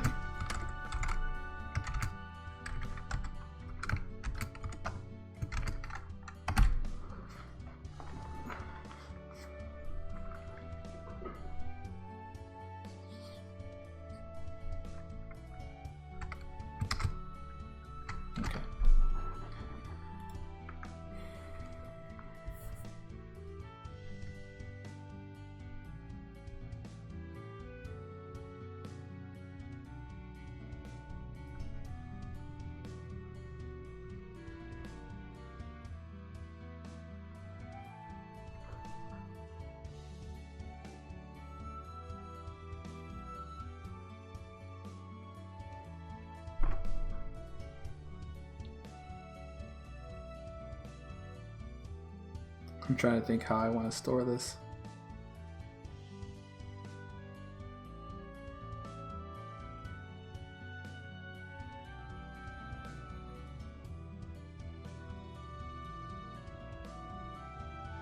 Okay, we'll start really dumb and simple.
Maybe I should store the path object.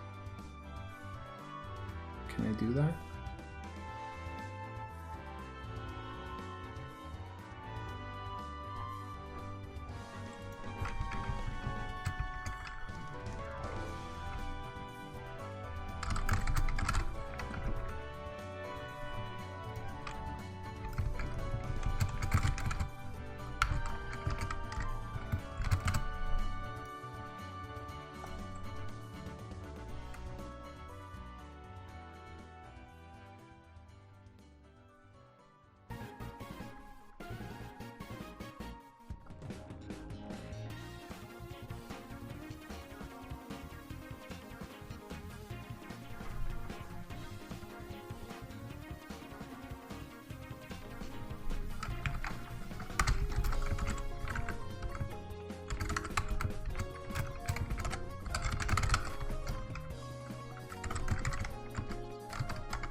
we get the file name itself and we get it as a string.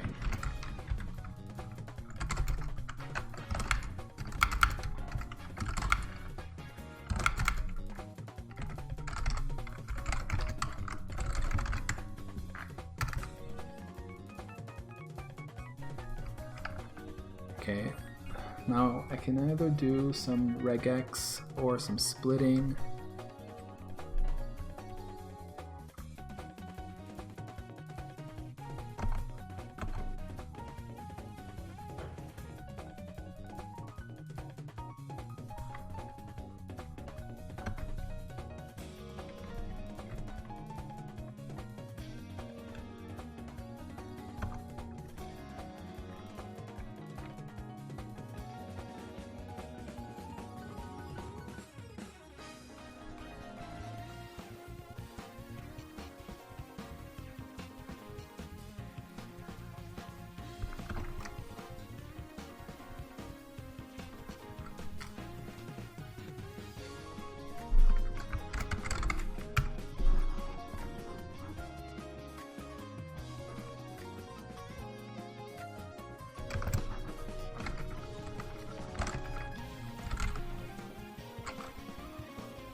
So if the index is not equal to that, means we found it.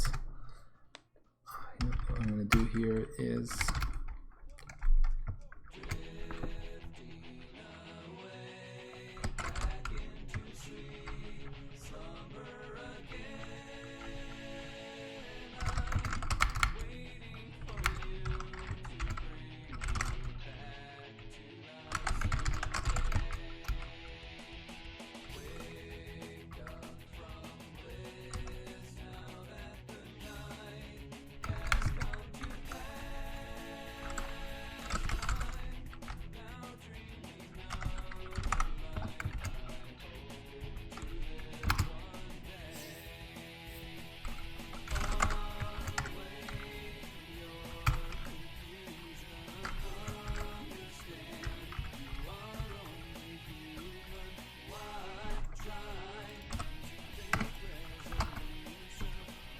so we chop off if we have by GCE. Otherwise, we'll chop off up until we get an open parenthesis.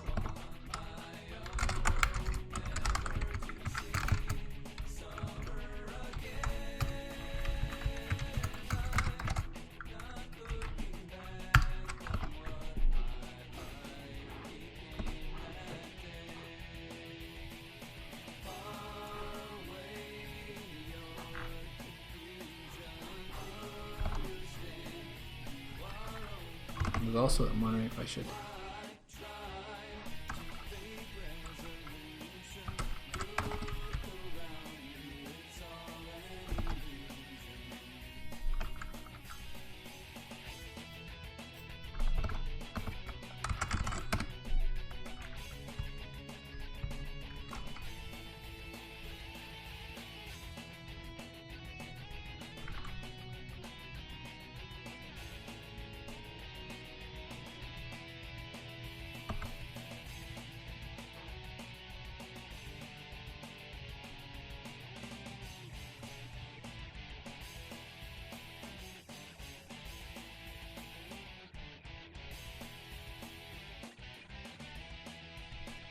okay.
Now we split the result of this. Now we're going to get a vector of strings. I think I have to include my string helpers in here.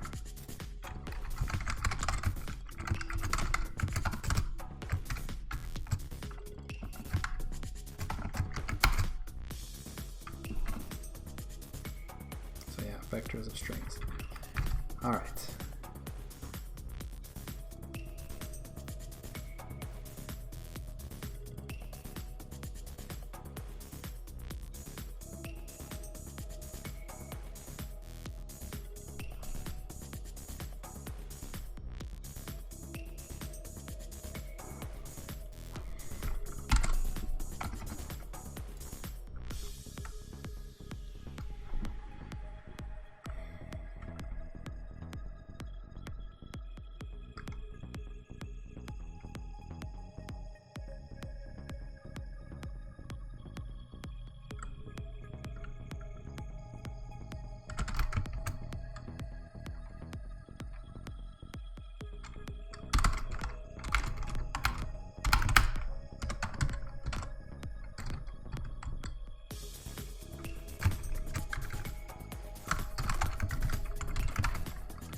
Let's iterate through the parts.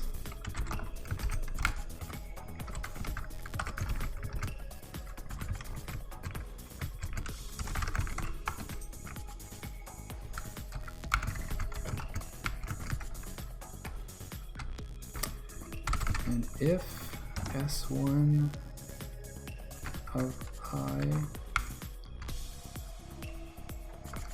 not equal to S2 of I,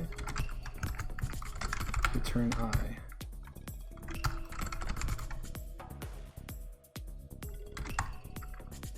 Or we can say break. Okay, let's do this.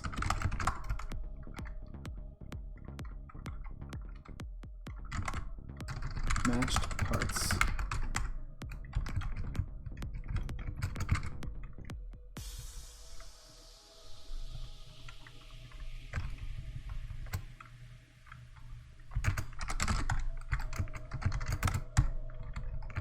Maybe this is more clear.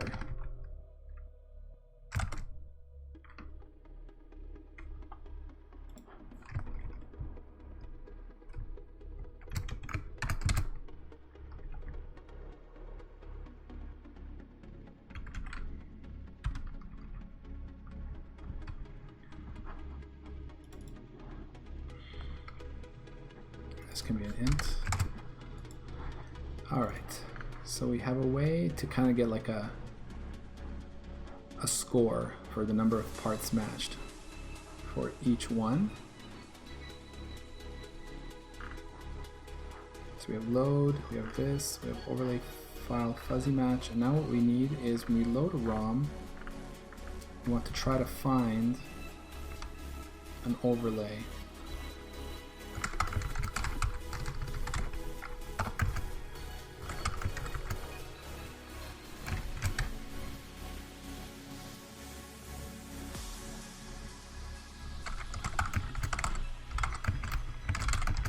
Find overlay.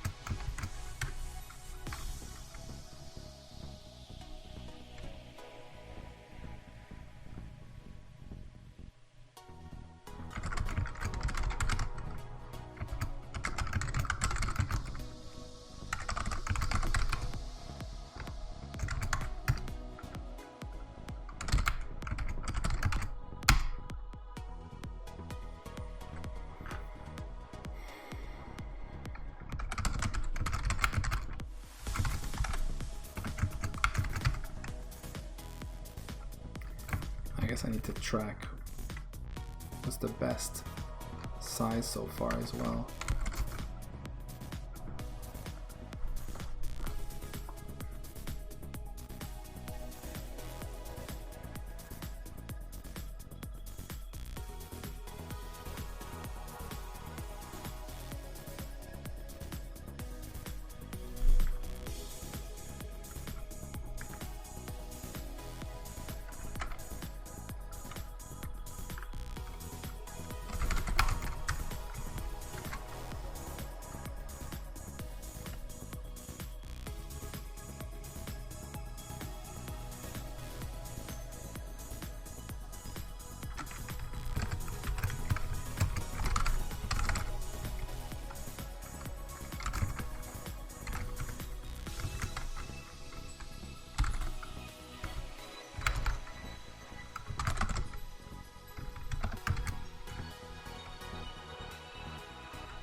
does it? I want to pass a path here. Oh, so maybe I want a path here.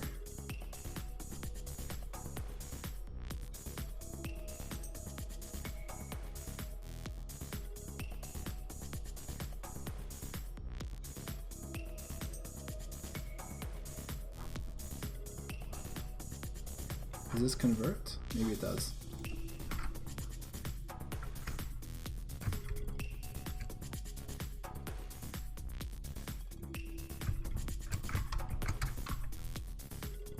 Like this, okay.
Let's see this builds.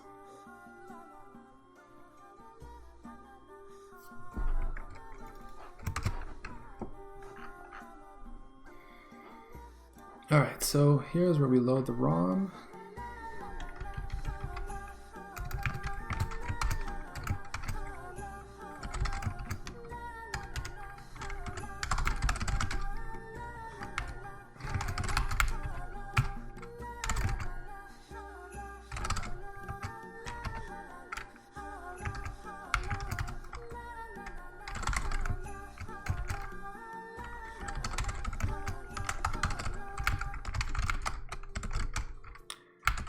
Overlay for %s, %s.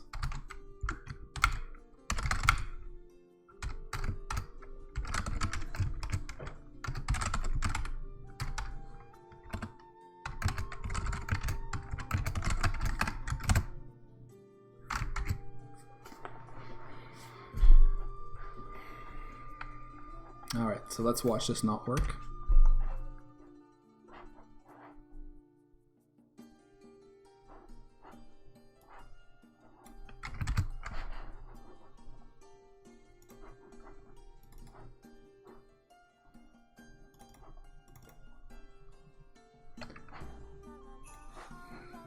All good things. Let's try all good things.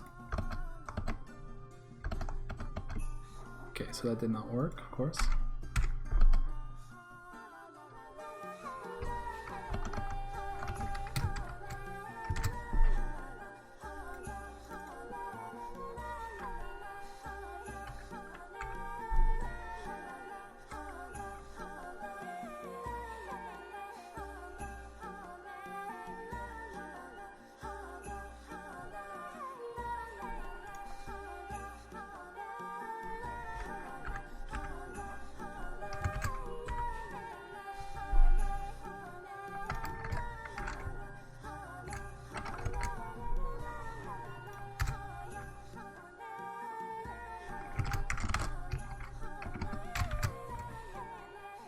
Let's disable optimizations.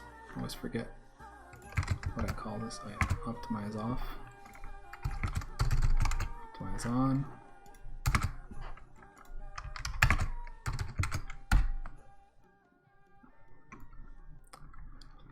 Okay, let's debug this and see where I went wrong, because I clearly went wrong somewhere. Open.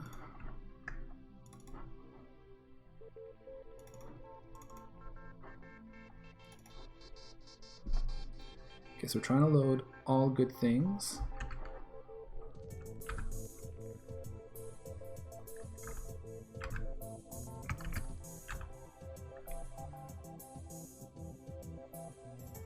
Why doesn't it let me?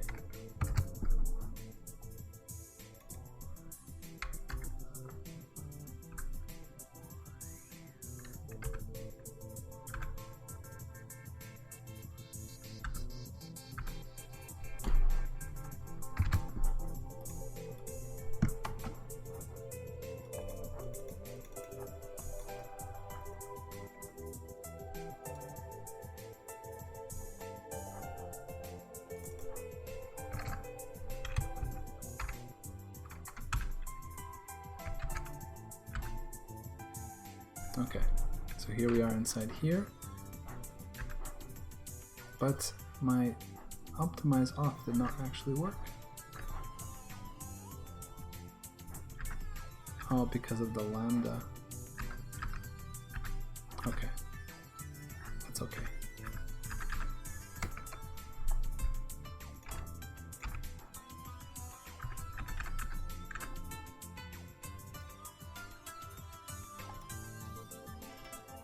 Yeah, this is not working. I think I returned the wrong thing. I wanted a substring from 0 up until that index. Right. Okay, not starting from the offset.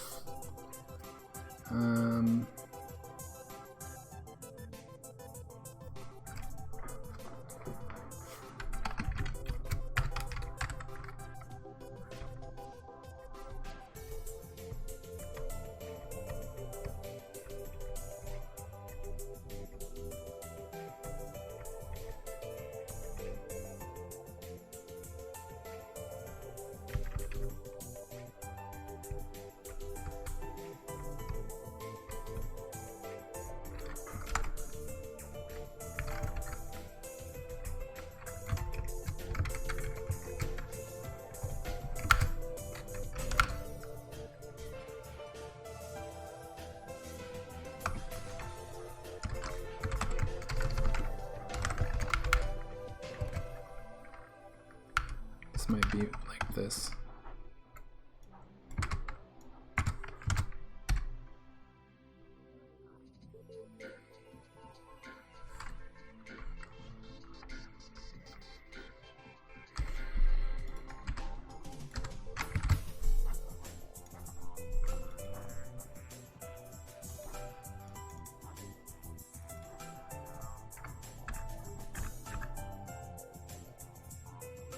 Okay, I got all good, and then I got a T, which is not right. All good things for this one worked. Why did the first one not give me all good things?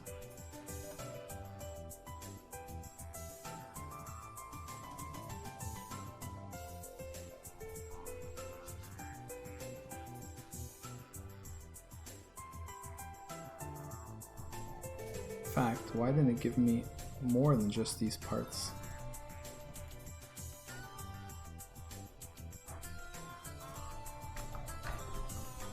Okay, we're gonna go and debug, so we can actually debug this trim.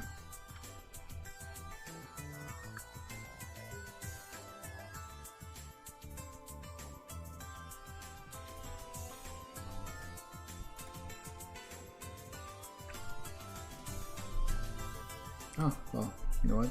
That makes sense. Let's debug it that way. All the good things.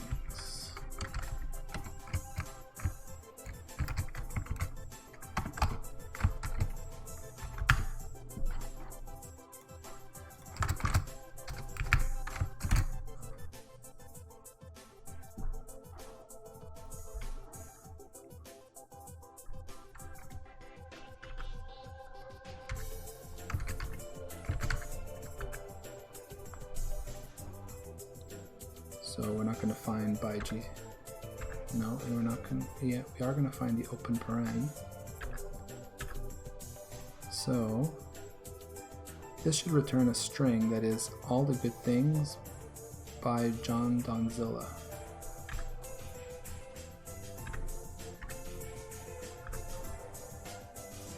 And it did not.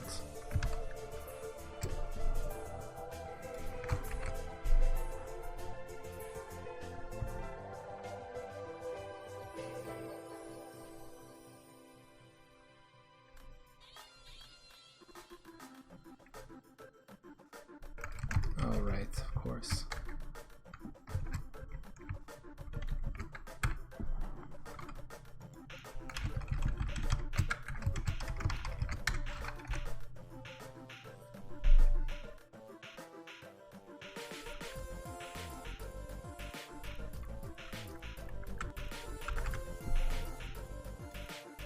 Alright, All Good Things by John Donzilla. Similarly.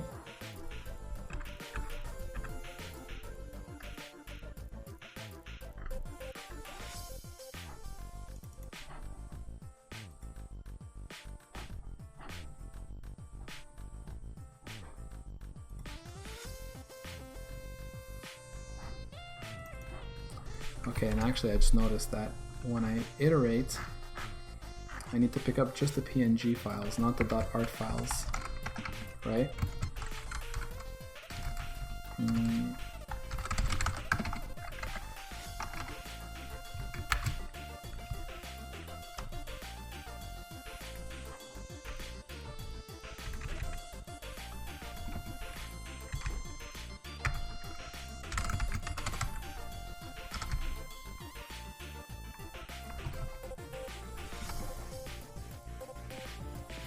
Directory iterator value type. Path. Is there like a concept of extension?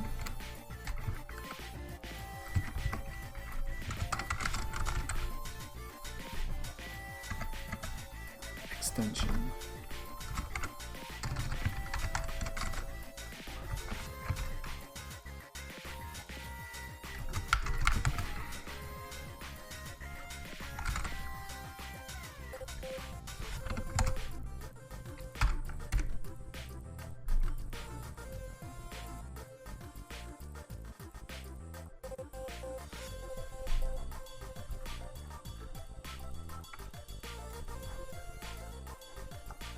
.art.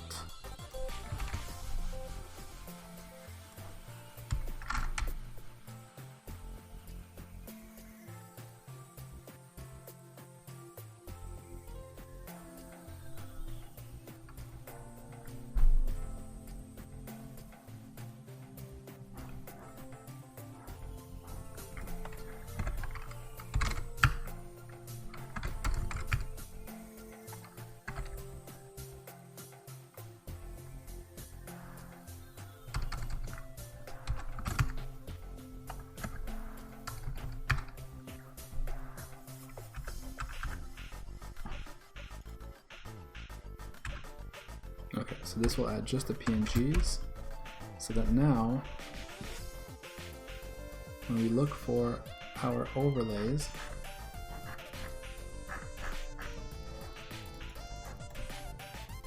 we only have 34, yeah, okay.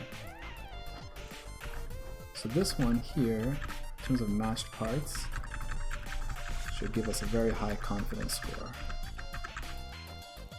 6 matched parts.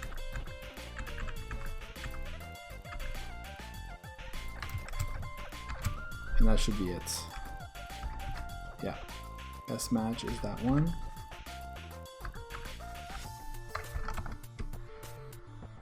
Found overlay for All the Good Things, which is overlays All the Good Things by John Donzilla, PNG. Cool. So let's see if we can try a few others.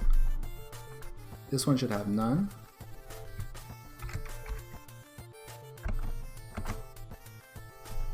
I guess we should say if we didn't find one, right?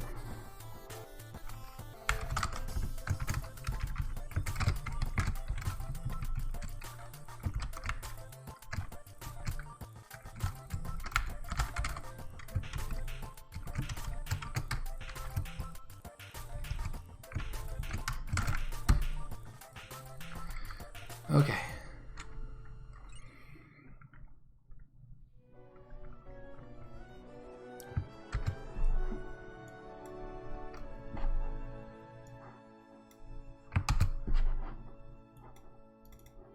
So no overlay found for that guy. 3D coaster. So I guess I didn't have one for that one. No.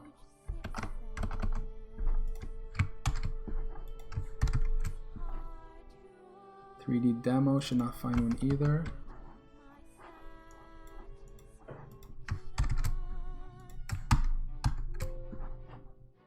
"3D Mindstorm." Yeah. So this one won't actually find one, it's true. Because I'm looking from left to right and just looking to match.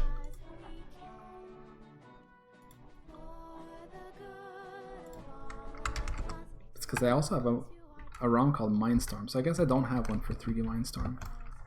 And that's where, like, you know, I'll have to have the user of the emulator say if they want to force or select an overlay for specific games, and then maybe I'd want to remember that, and you know, that's the kind of thing I could look at later. So all good things. Let's try armor attack. So found one for armor attack. Cool. So we got this for armor attack, 1982 spinner hack. We got armor attack by GCE, so that's cool. And let's try Berserk.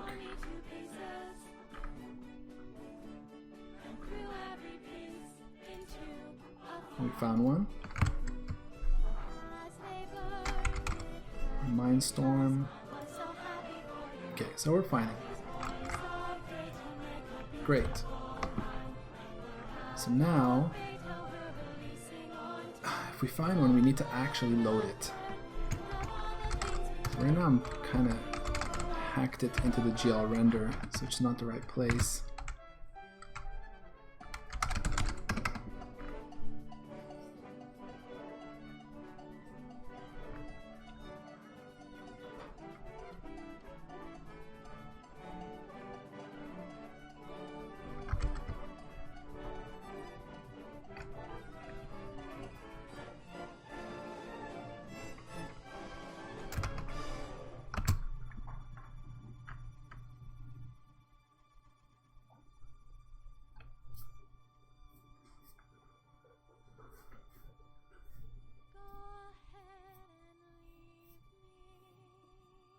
Not sure how to communicate, or like what's the right way for me to pass this information to the rendering system to load.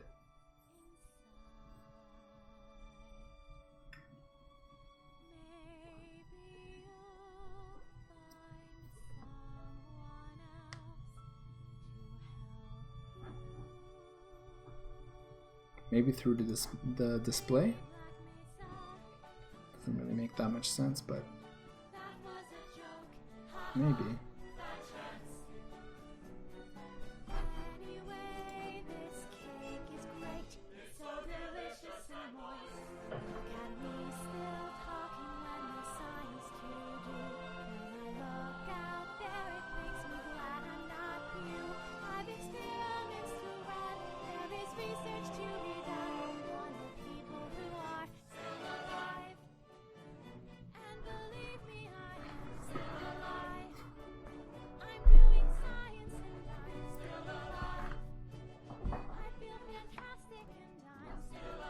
I don't know how to, what's the right way to do this?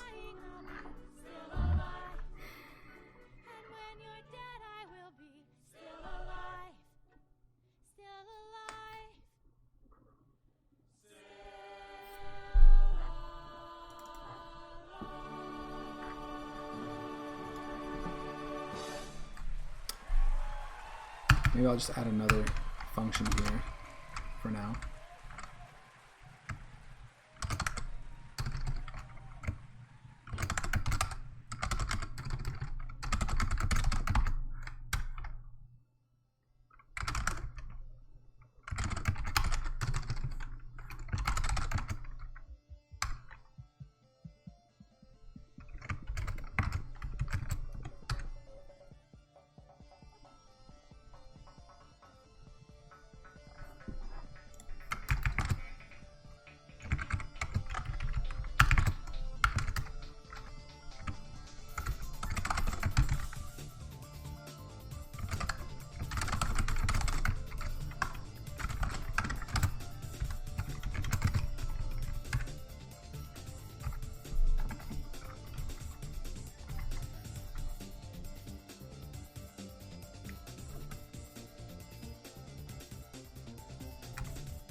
don't know if I should do this just at any moment.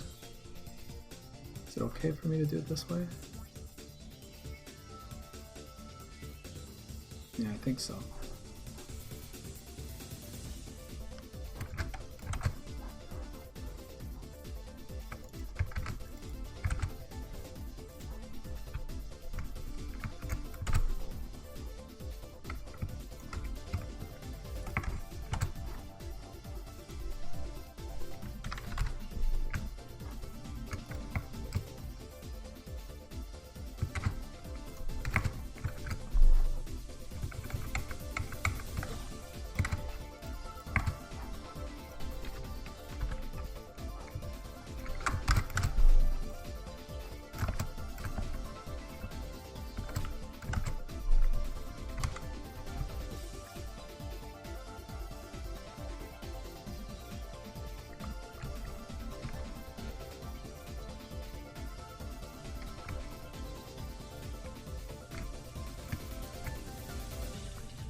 So that looks like it actually worked. If we run and release and we take off, okay. I wonder if it'll load the Mindstorm one by default.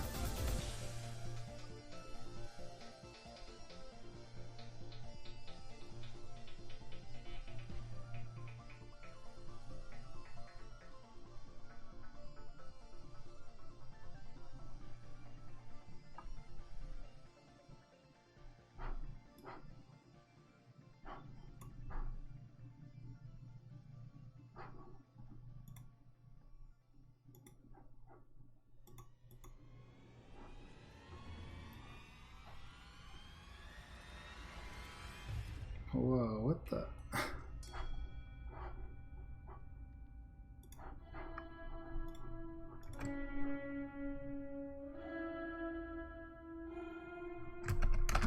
think I have an potential order problem here. Let me see.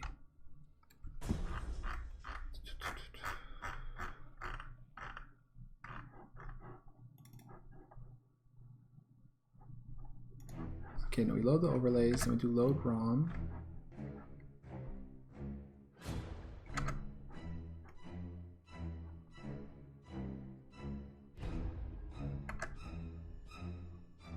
Right, if I don't load a ROM,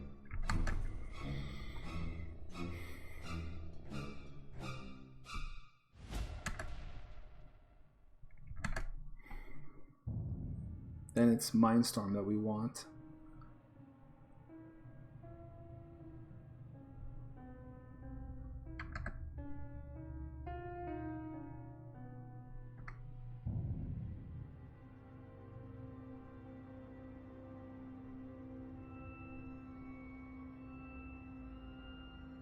Okay, I'll handle it after. I just want to see if I actually load a ROM that has an overlay, what happens.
Oh, are we actually failing to load this?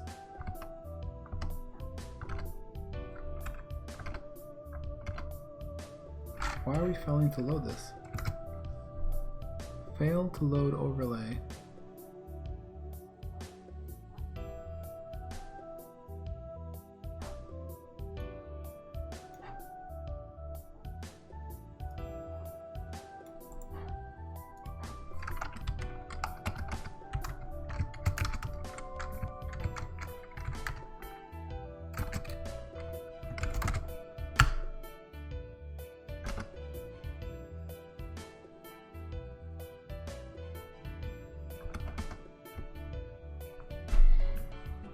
Oh.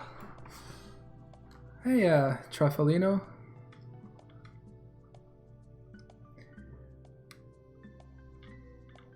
See you're writing in Italian. This is an English stream, so I prefer if you speak or write in English.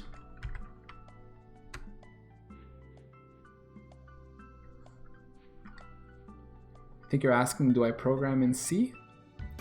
This is C++, C++ 17 actually.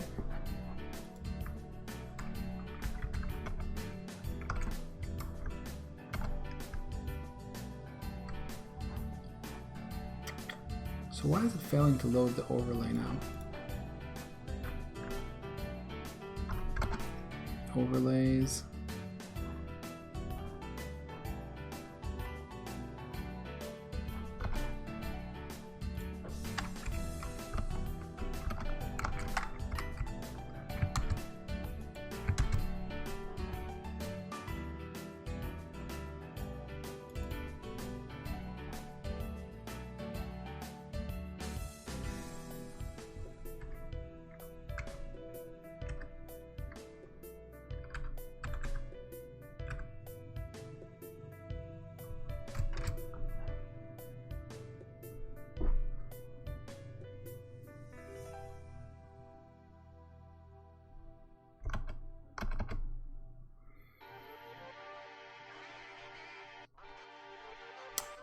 Trafalino, I am actually of Italian origin, but I'm also very Canadian.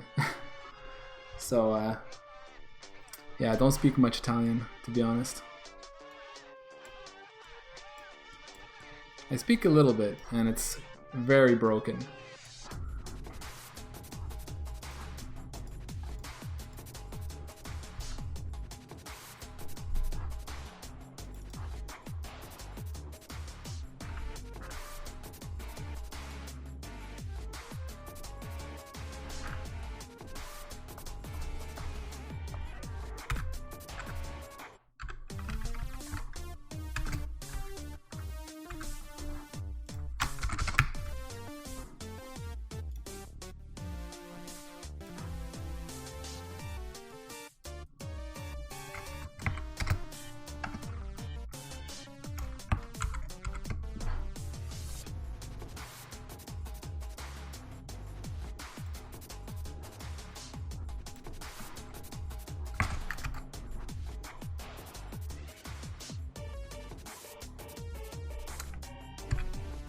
Let me see if it has something to do with this /.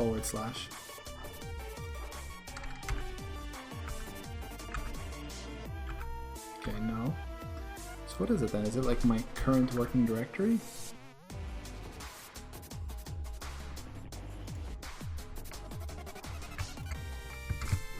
I mean, we saw it work.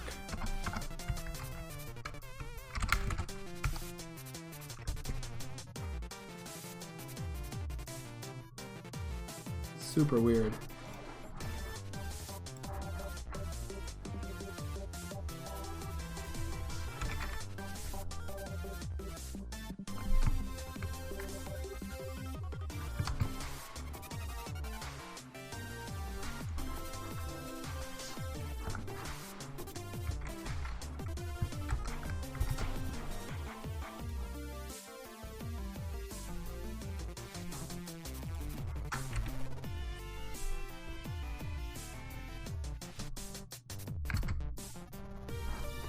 Yeah, something wonky is going on here.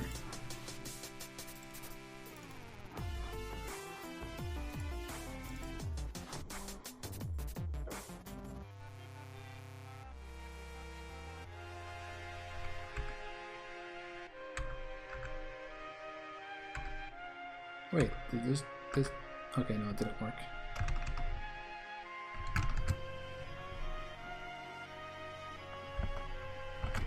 This really should be a... I need to change the way I'm handling this stuff.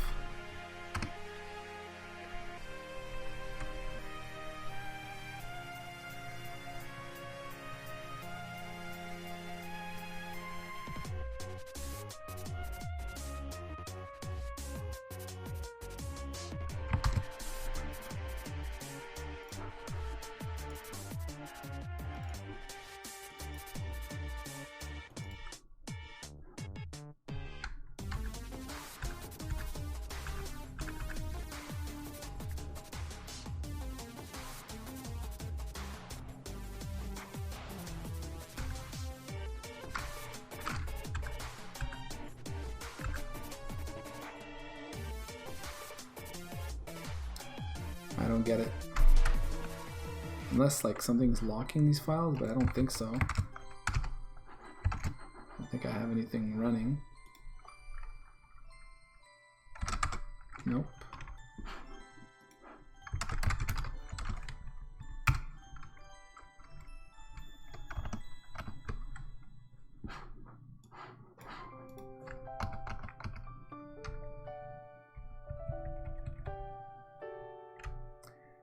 So what's really weird is that when I made it the ROM that loads by default, we had a different behavior.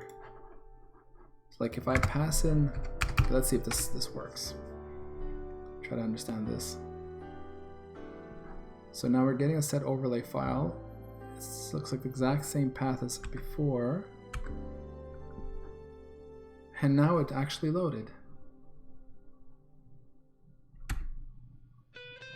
And see, now we have this.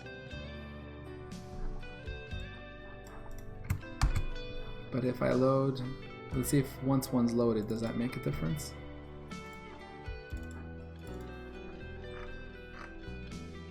Let's try Blitz. This one I know it will work. See, it wants to load the overlay for Blitz. And now we got null opt.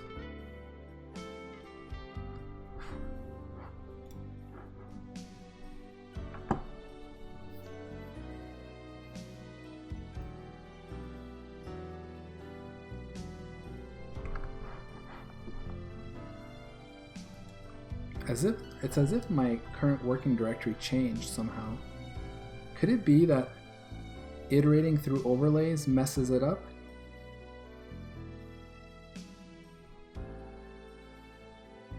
You know what? That's probably it. That would be crazy.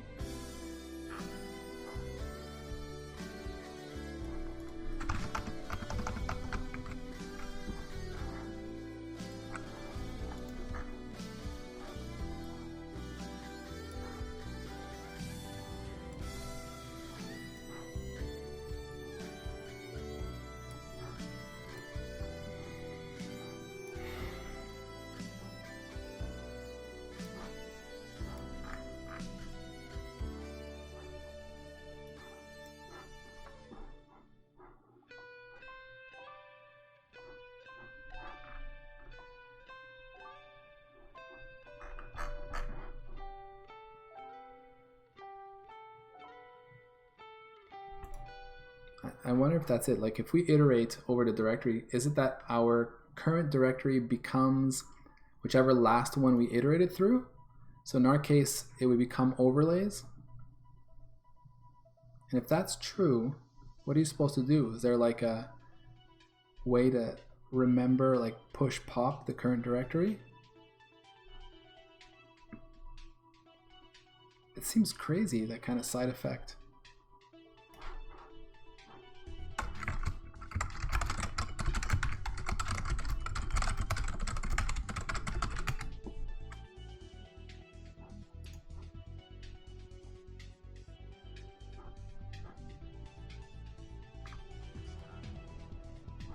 Current path. So let's see if I can use current. Does current path exist in this file system? I know it's a lot like boost, so it might actually work.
No, okay. So my current working directory is still the same. That makes sense. And puts me at ease. It does seem kind of nuts to have that kind of side effect.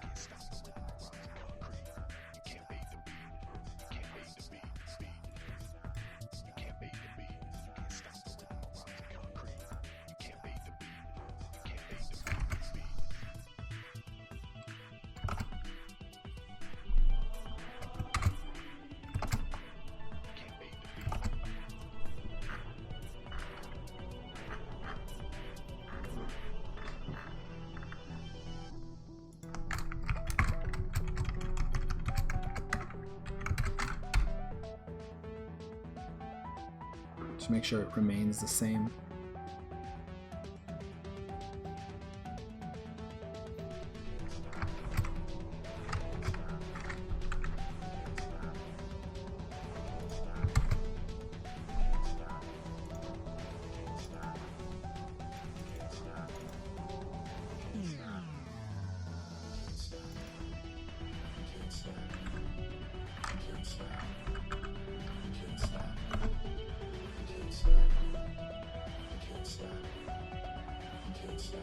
Oh, my current path did change.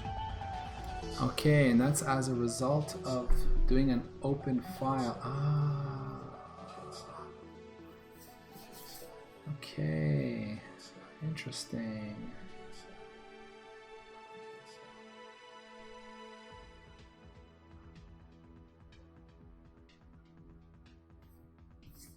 Right, because when we use the open file dialog, it changes the current directory, and that makes sense because then the next file we load will be relative to that. Okay, all right. So this is actually fixable because what we can do is when we start and we iterate over the paths for the overlays, we can actually store the absolute directory.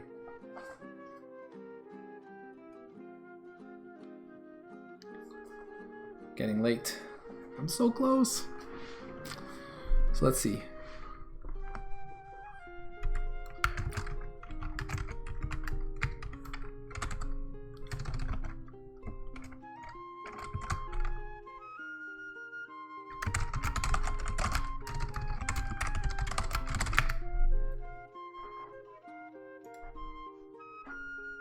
So you call fs absolute on a path.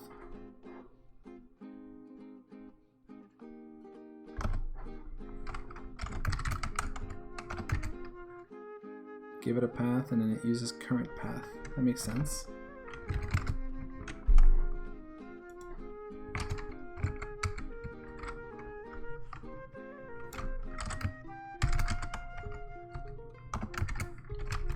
So if we store the absolute path here, then we should be able to get it back later no matter what our current directory is.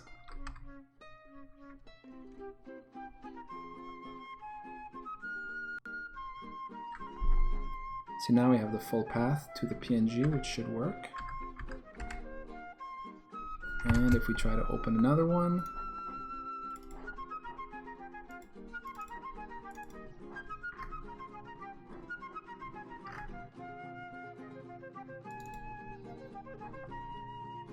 yeah, now we have a full path to that guy. Cool. Okay, so let's clean this up.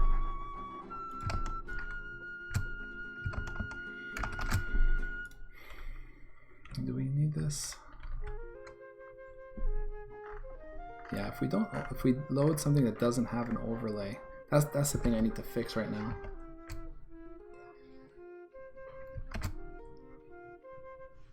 I guess we should always allocate an empty one just in case.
thing.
So let's see now.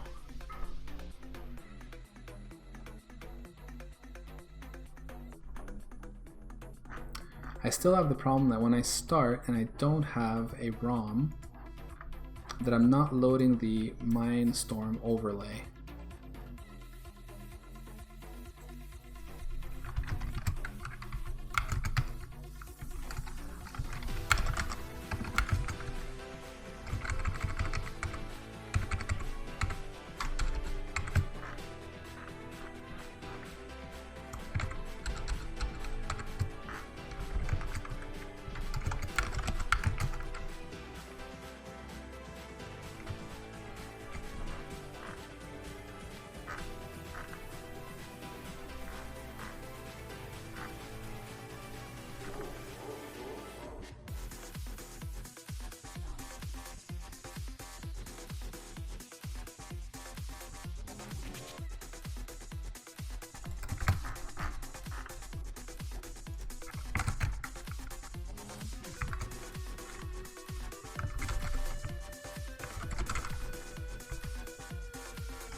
Let's put this up here.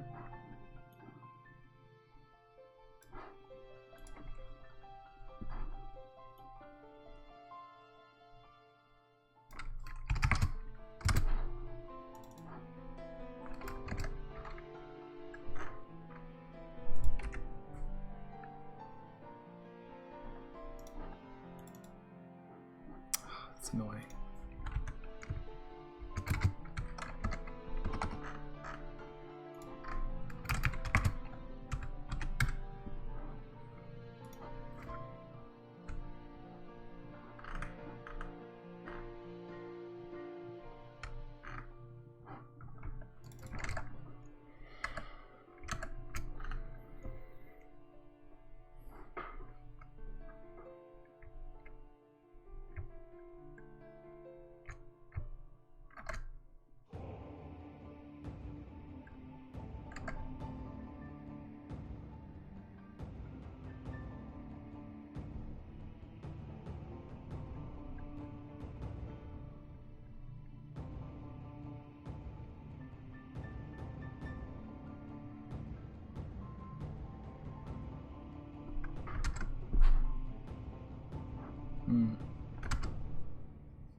Yeah, there's a few things I have to do for this to work. I think if we go from one that has an overlay to one that doesn't have an overlay, it's not going to work right now.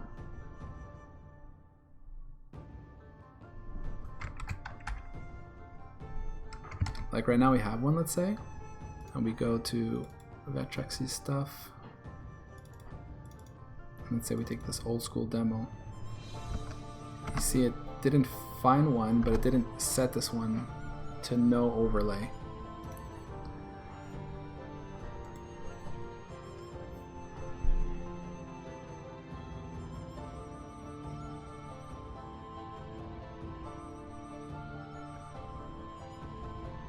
Okay, so I think what we need to do for this to make sense .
logic.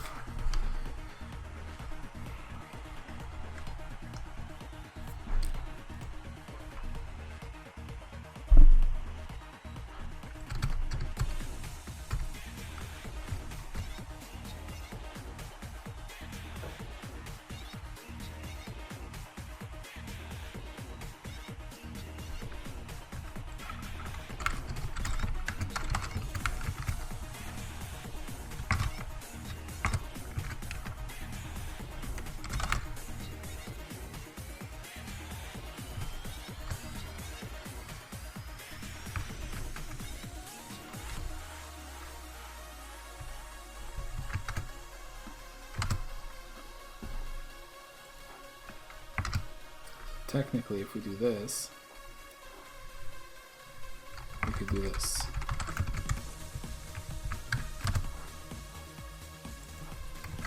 Which means we can bring this back in.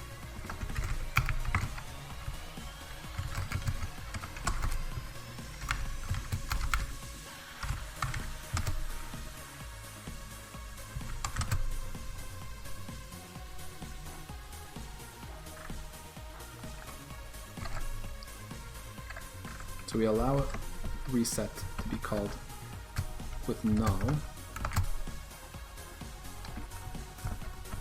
And then we go back to main, so we can always call it with either this value or null. So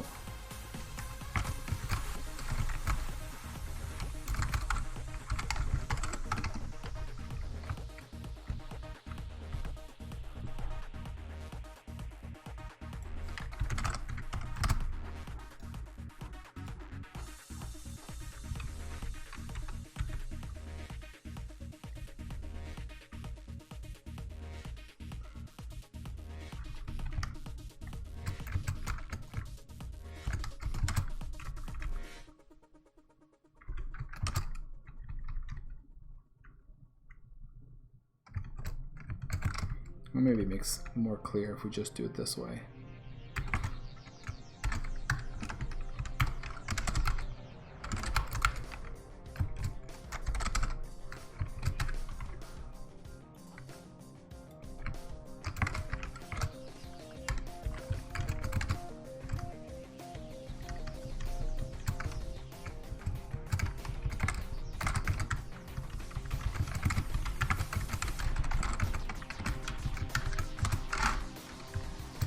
Okay, so now with this code, we should be able to, well, first compile.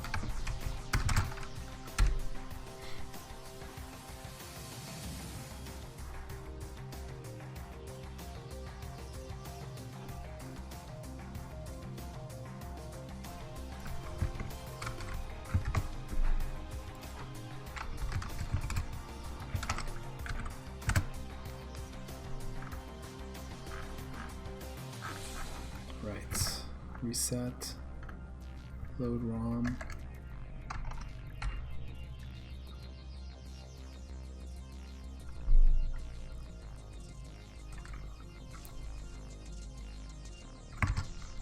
Now if I load a ROM that has no overlay,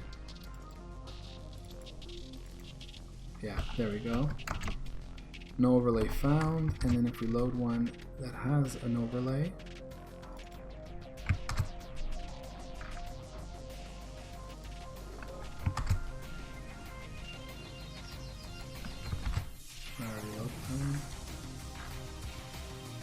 for Bedlam? Yep.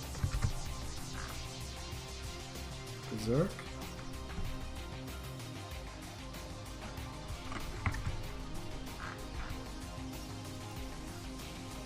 Wow, that's cool.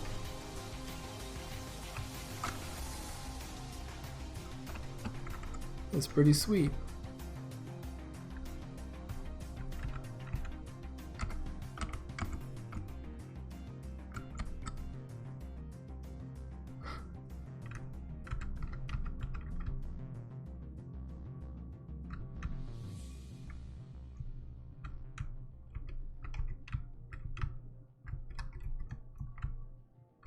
Whoa.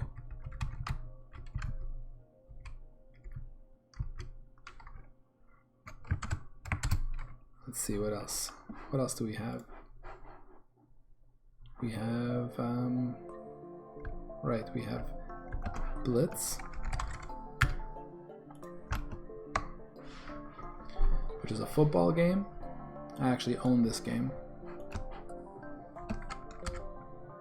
and I have an unhandled operation.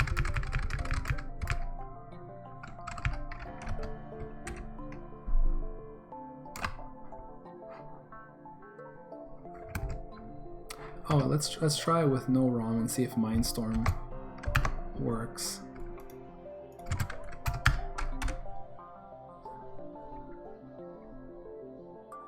Okay, cool. So Mindstorm works.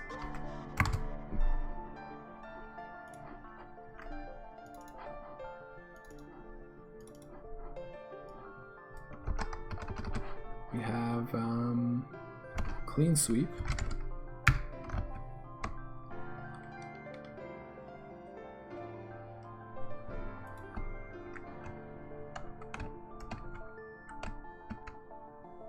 Oh, yeah, and this one doesn't work. You know what I would need is I would need to be able to do like a reset in from here. I'll have to add that.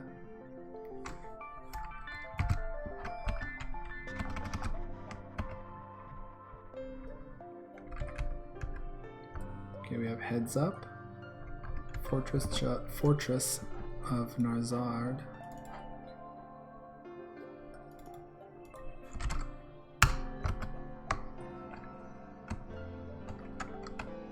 Oh yeah, this is cool. This is the one with the mountain.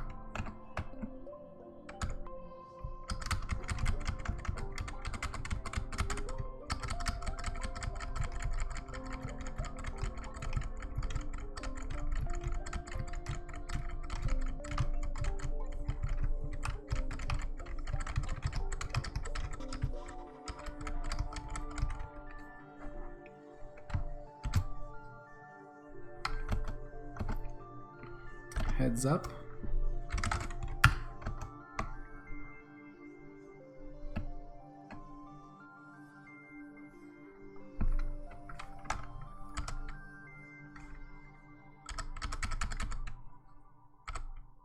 Okay. Still not supported, this one.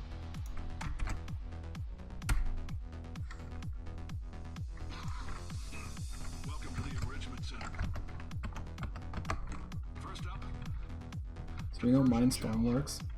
Moonlander, do I have Moonlander?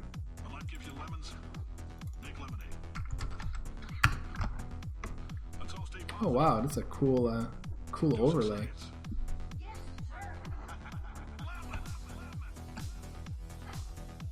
Yeah, and this one doesn't work either. Maybe just a couple more. What's this? Omega Chase.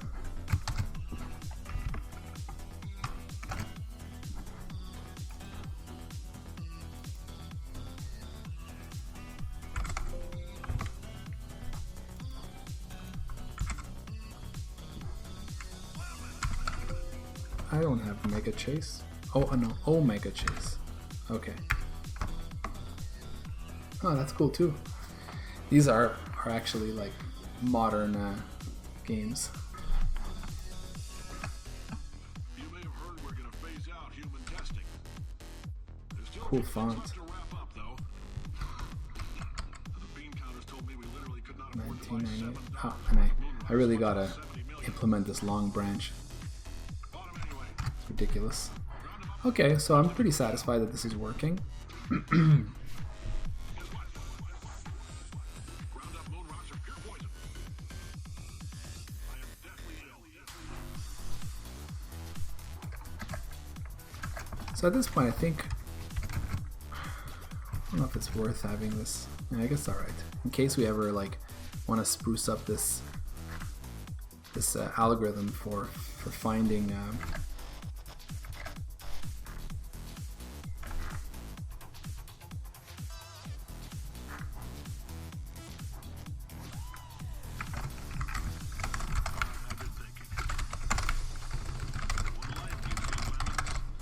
Turns a confidence level. 0 means no match. Greater than 0.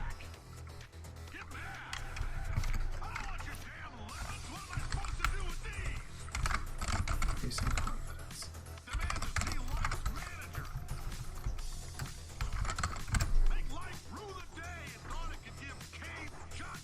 Alright. Now, we put all this overlay stuff together somewhere else.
What is this weird song?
It's really nice that Visual Studio has these kinds of features to move stuff around.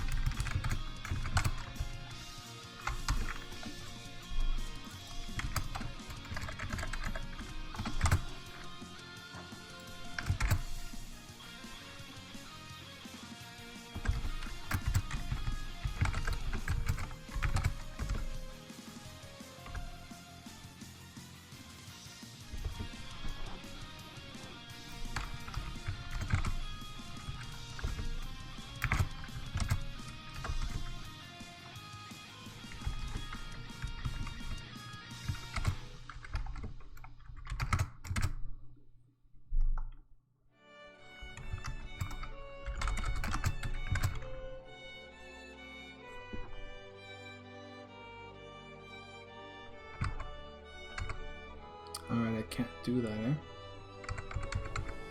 Is it cool to be using FS in a header file like this?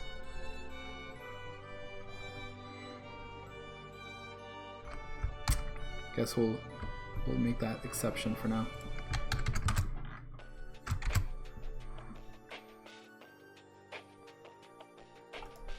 Alright.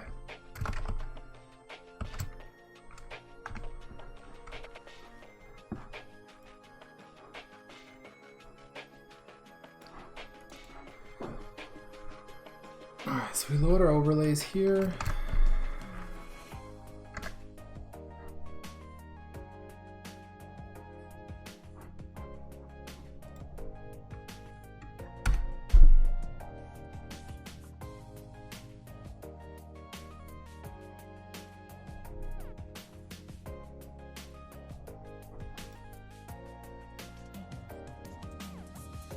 It's a cool remix. Anything from Super Mario Land is always awesome.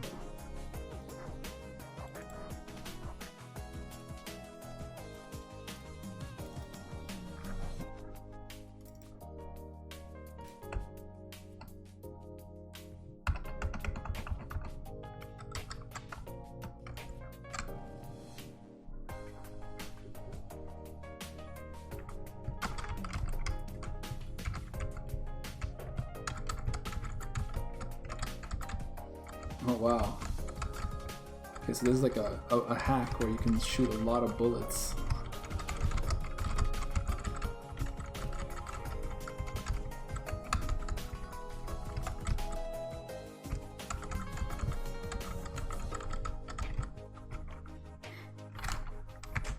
That's fun.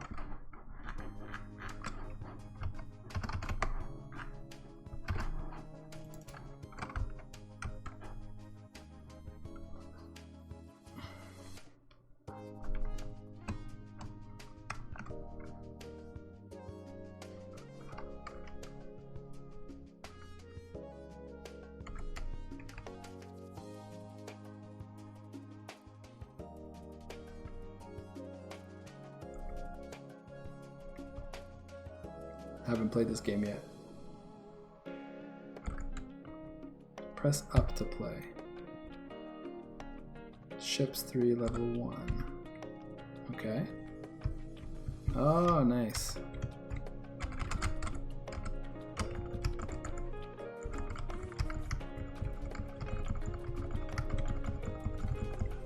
Oh, this game is awesome.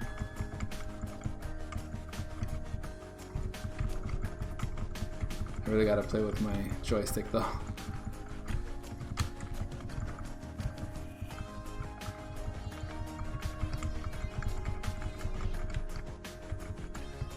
With the overlay, it just makes all the difference.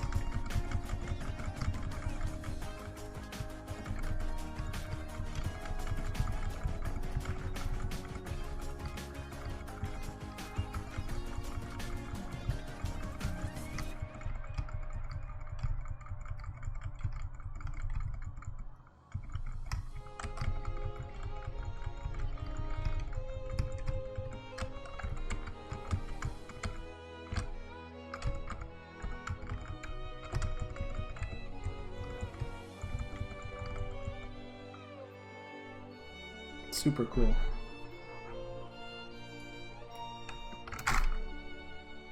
This game is really cool. I also have one called Web Wars, apparently. Web Warp. Web Warp? Web Wars? This one says, oh, is this like a bad match?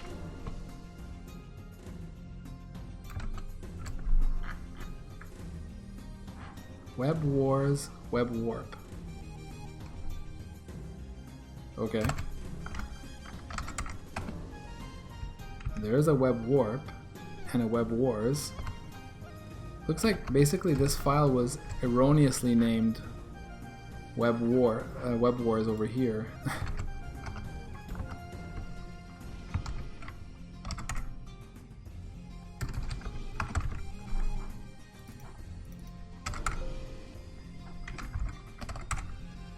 Yeah, because I have a game called Web Warp.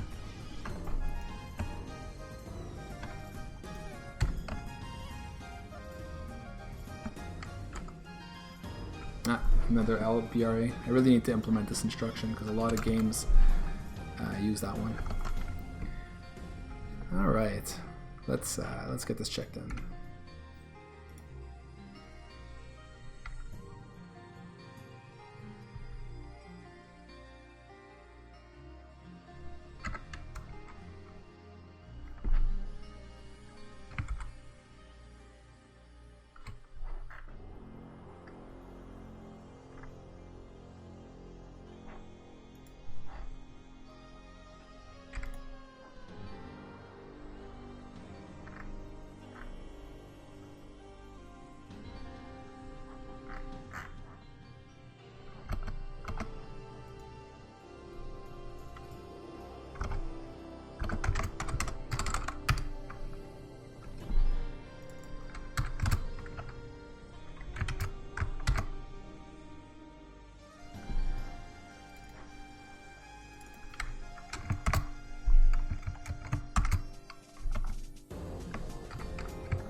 Do I need file system in main?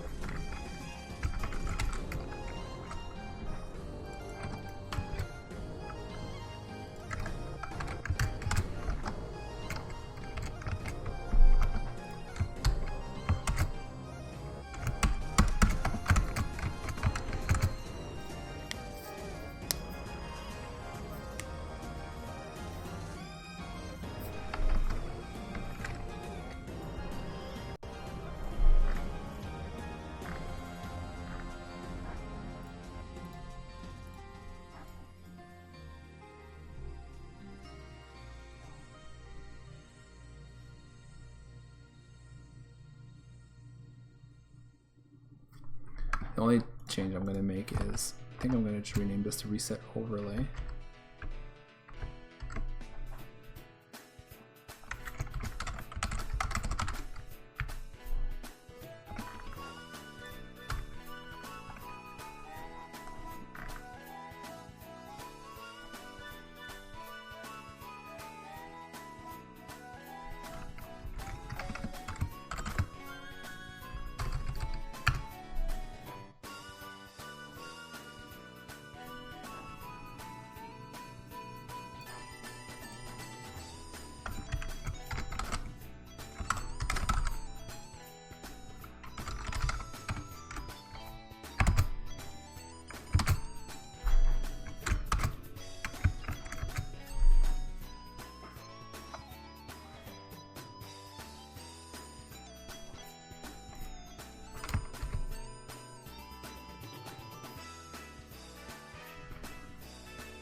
Alright,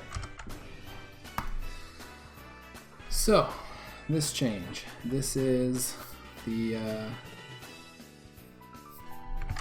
auto detect and load overlay based on ROM file name.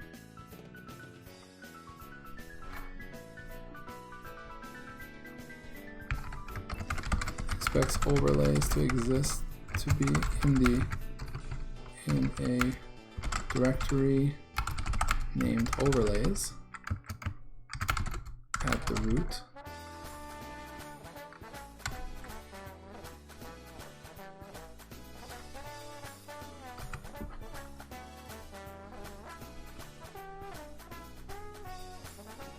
Cool. So let's push this. And looking at the time, it's really time for me to stop. So guys, thanks for watching. And I'll be streaming again in a couple nights. So if you want to come hang out, watch me work on this emulator, you're more than welcome. So guys, thanks for hanging out and see you next time.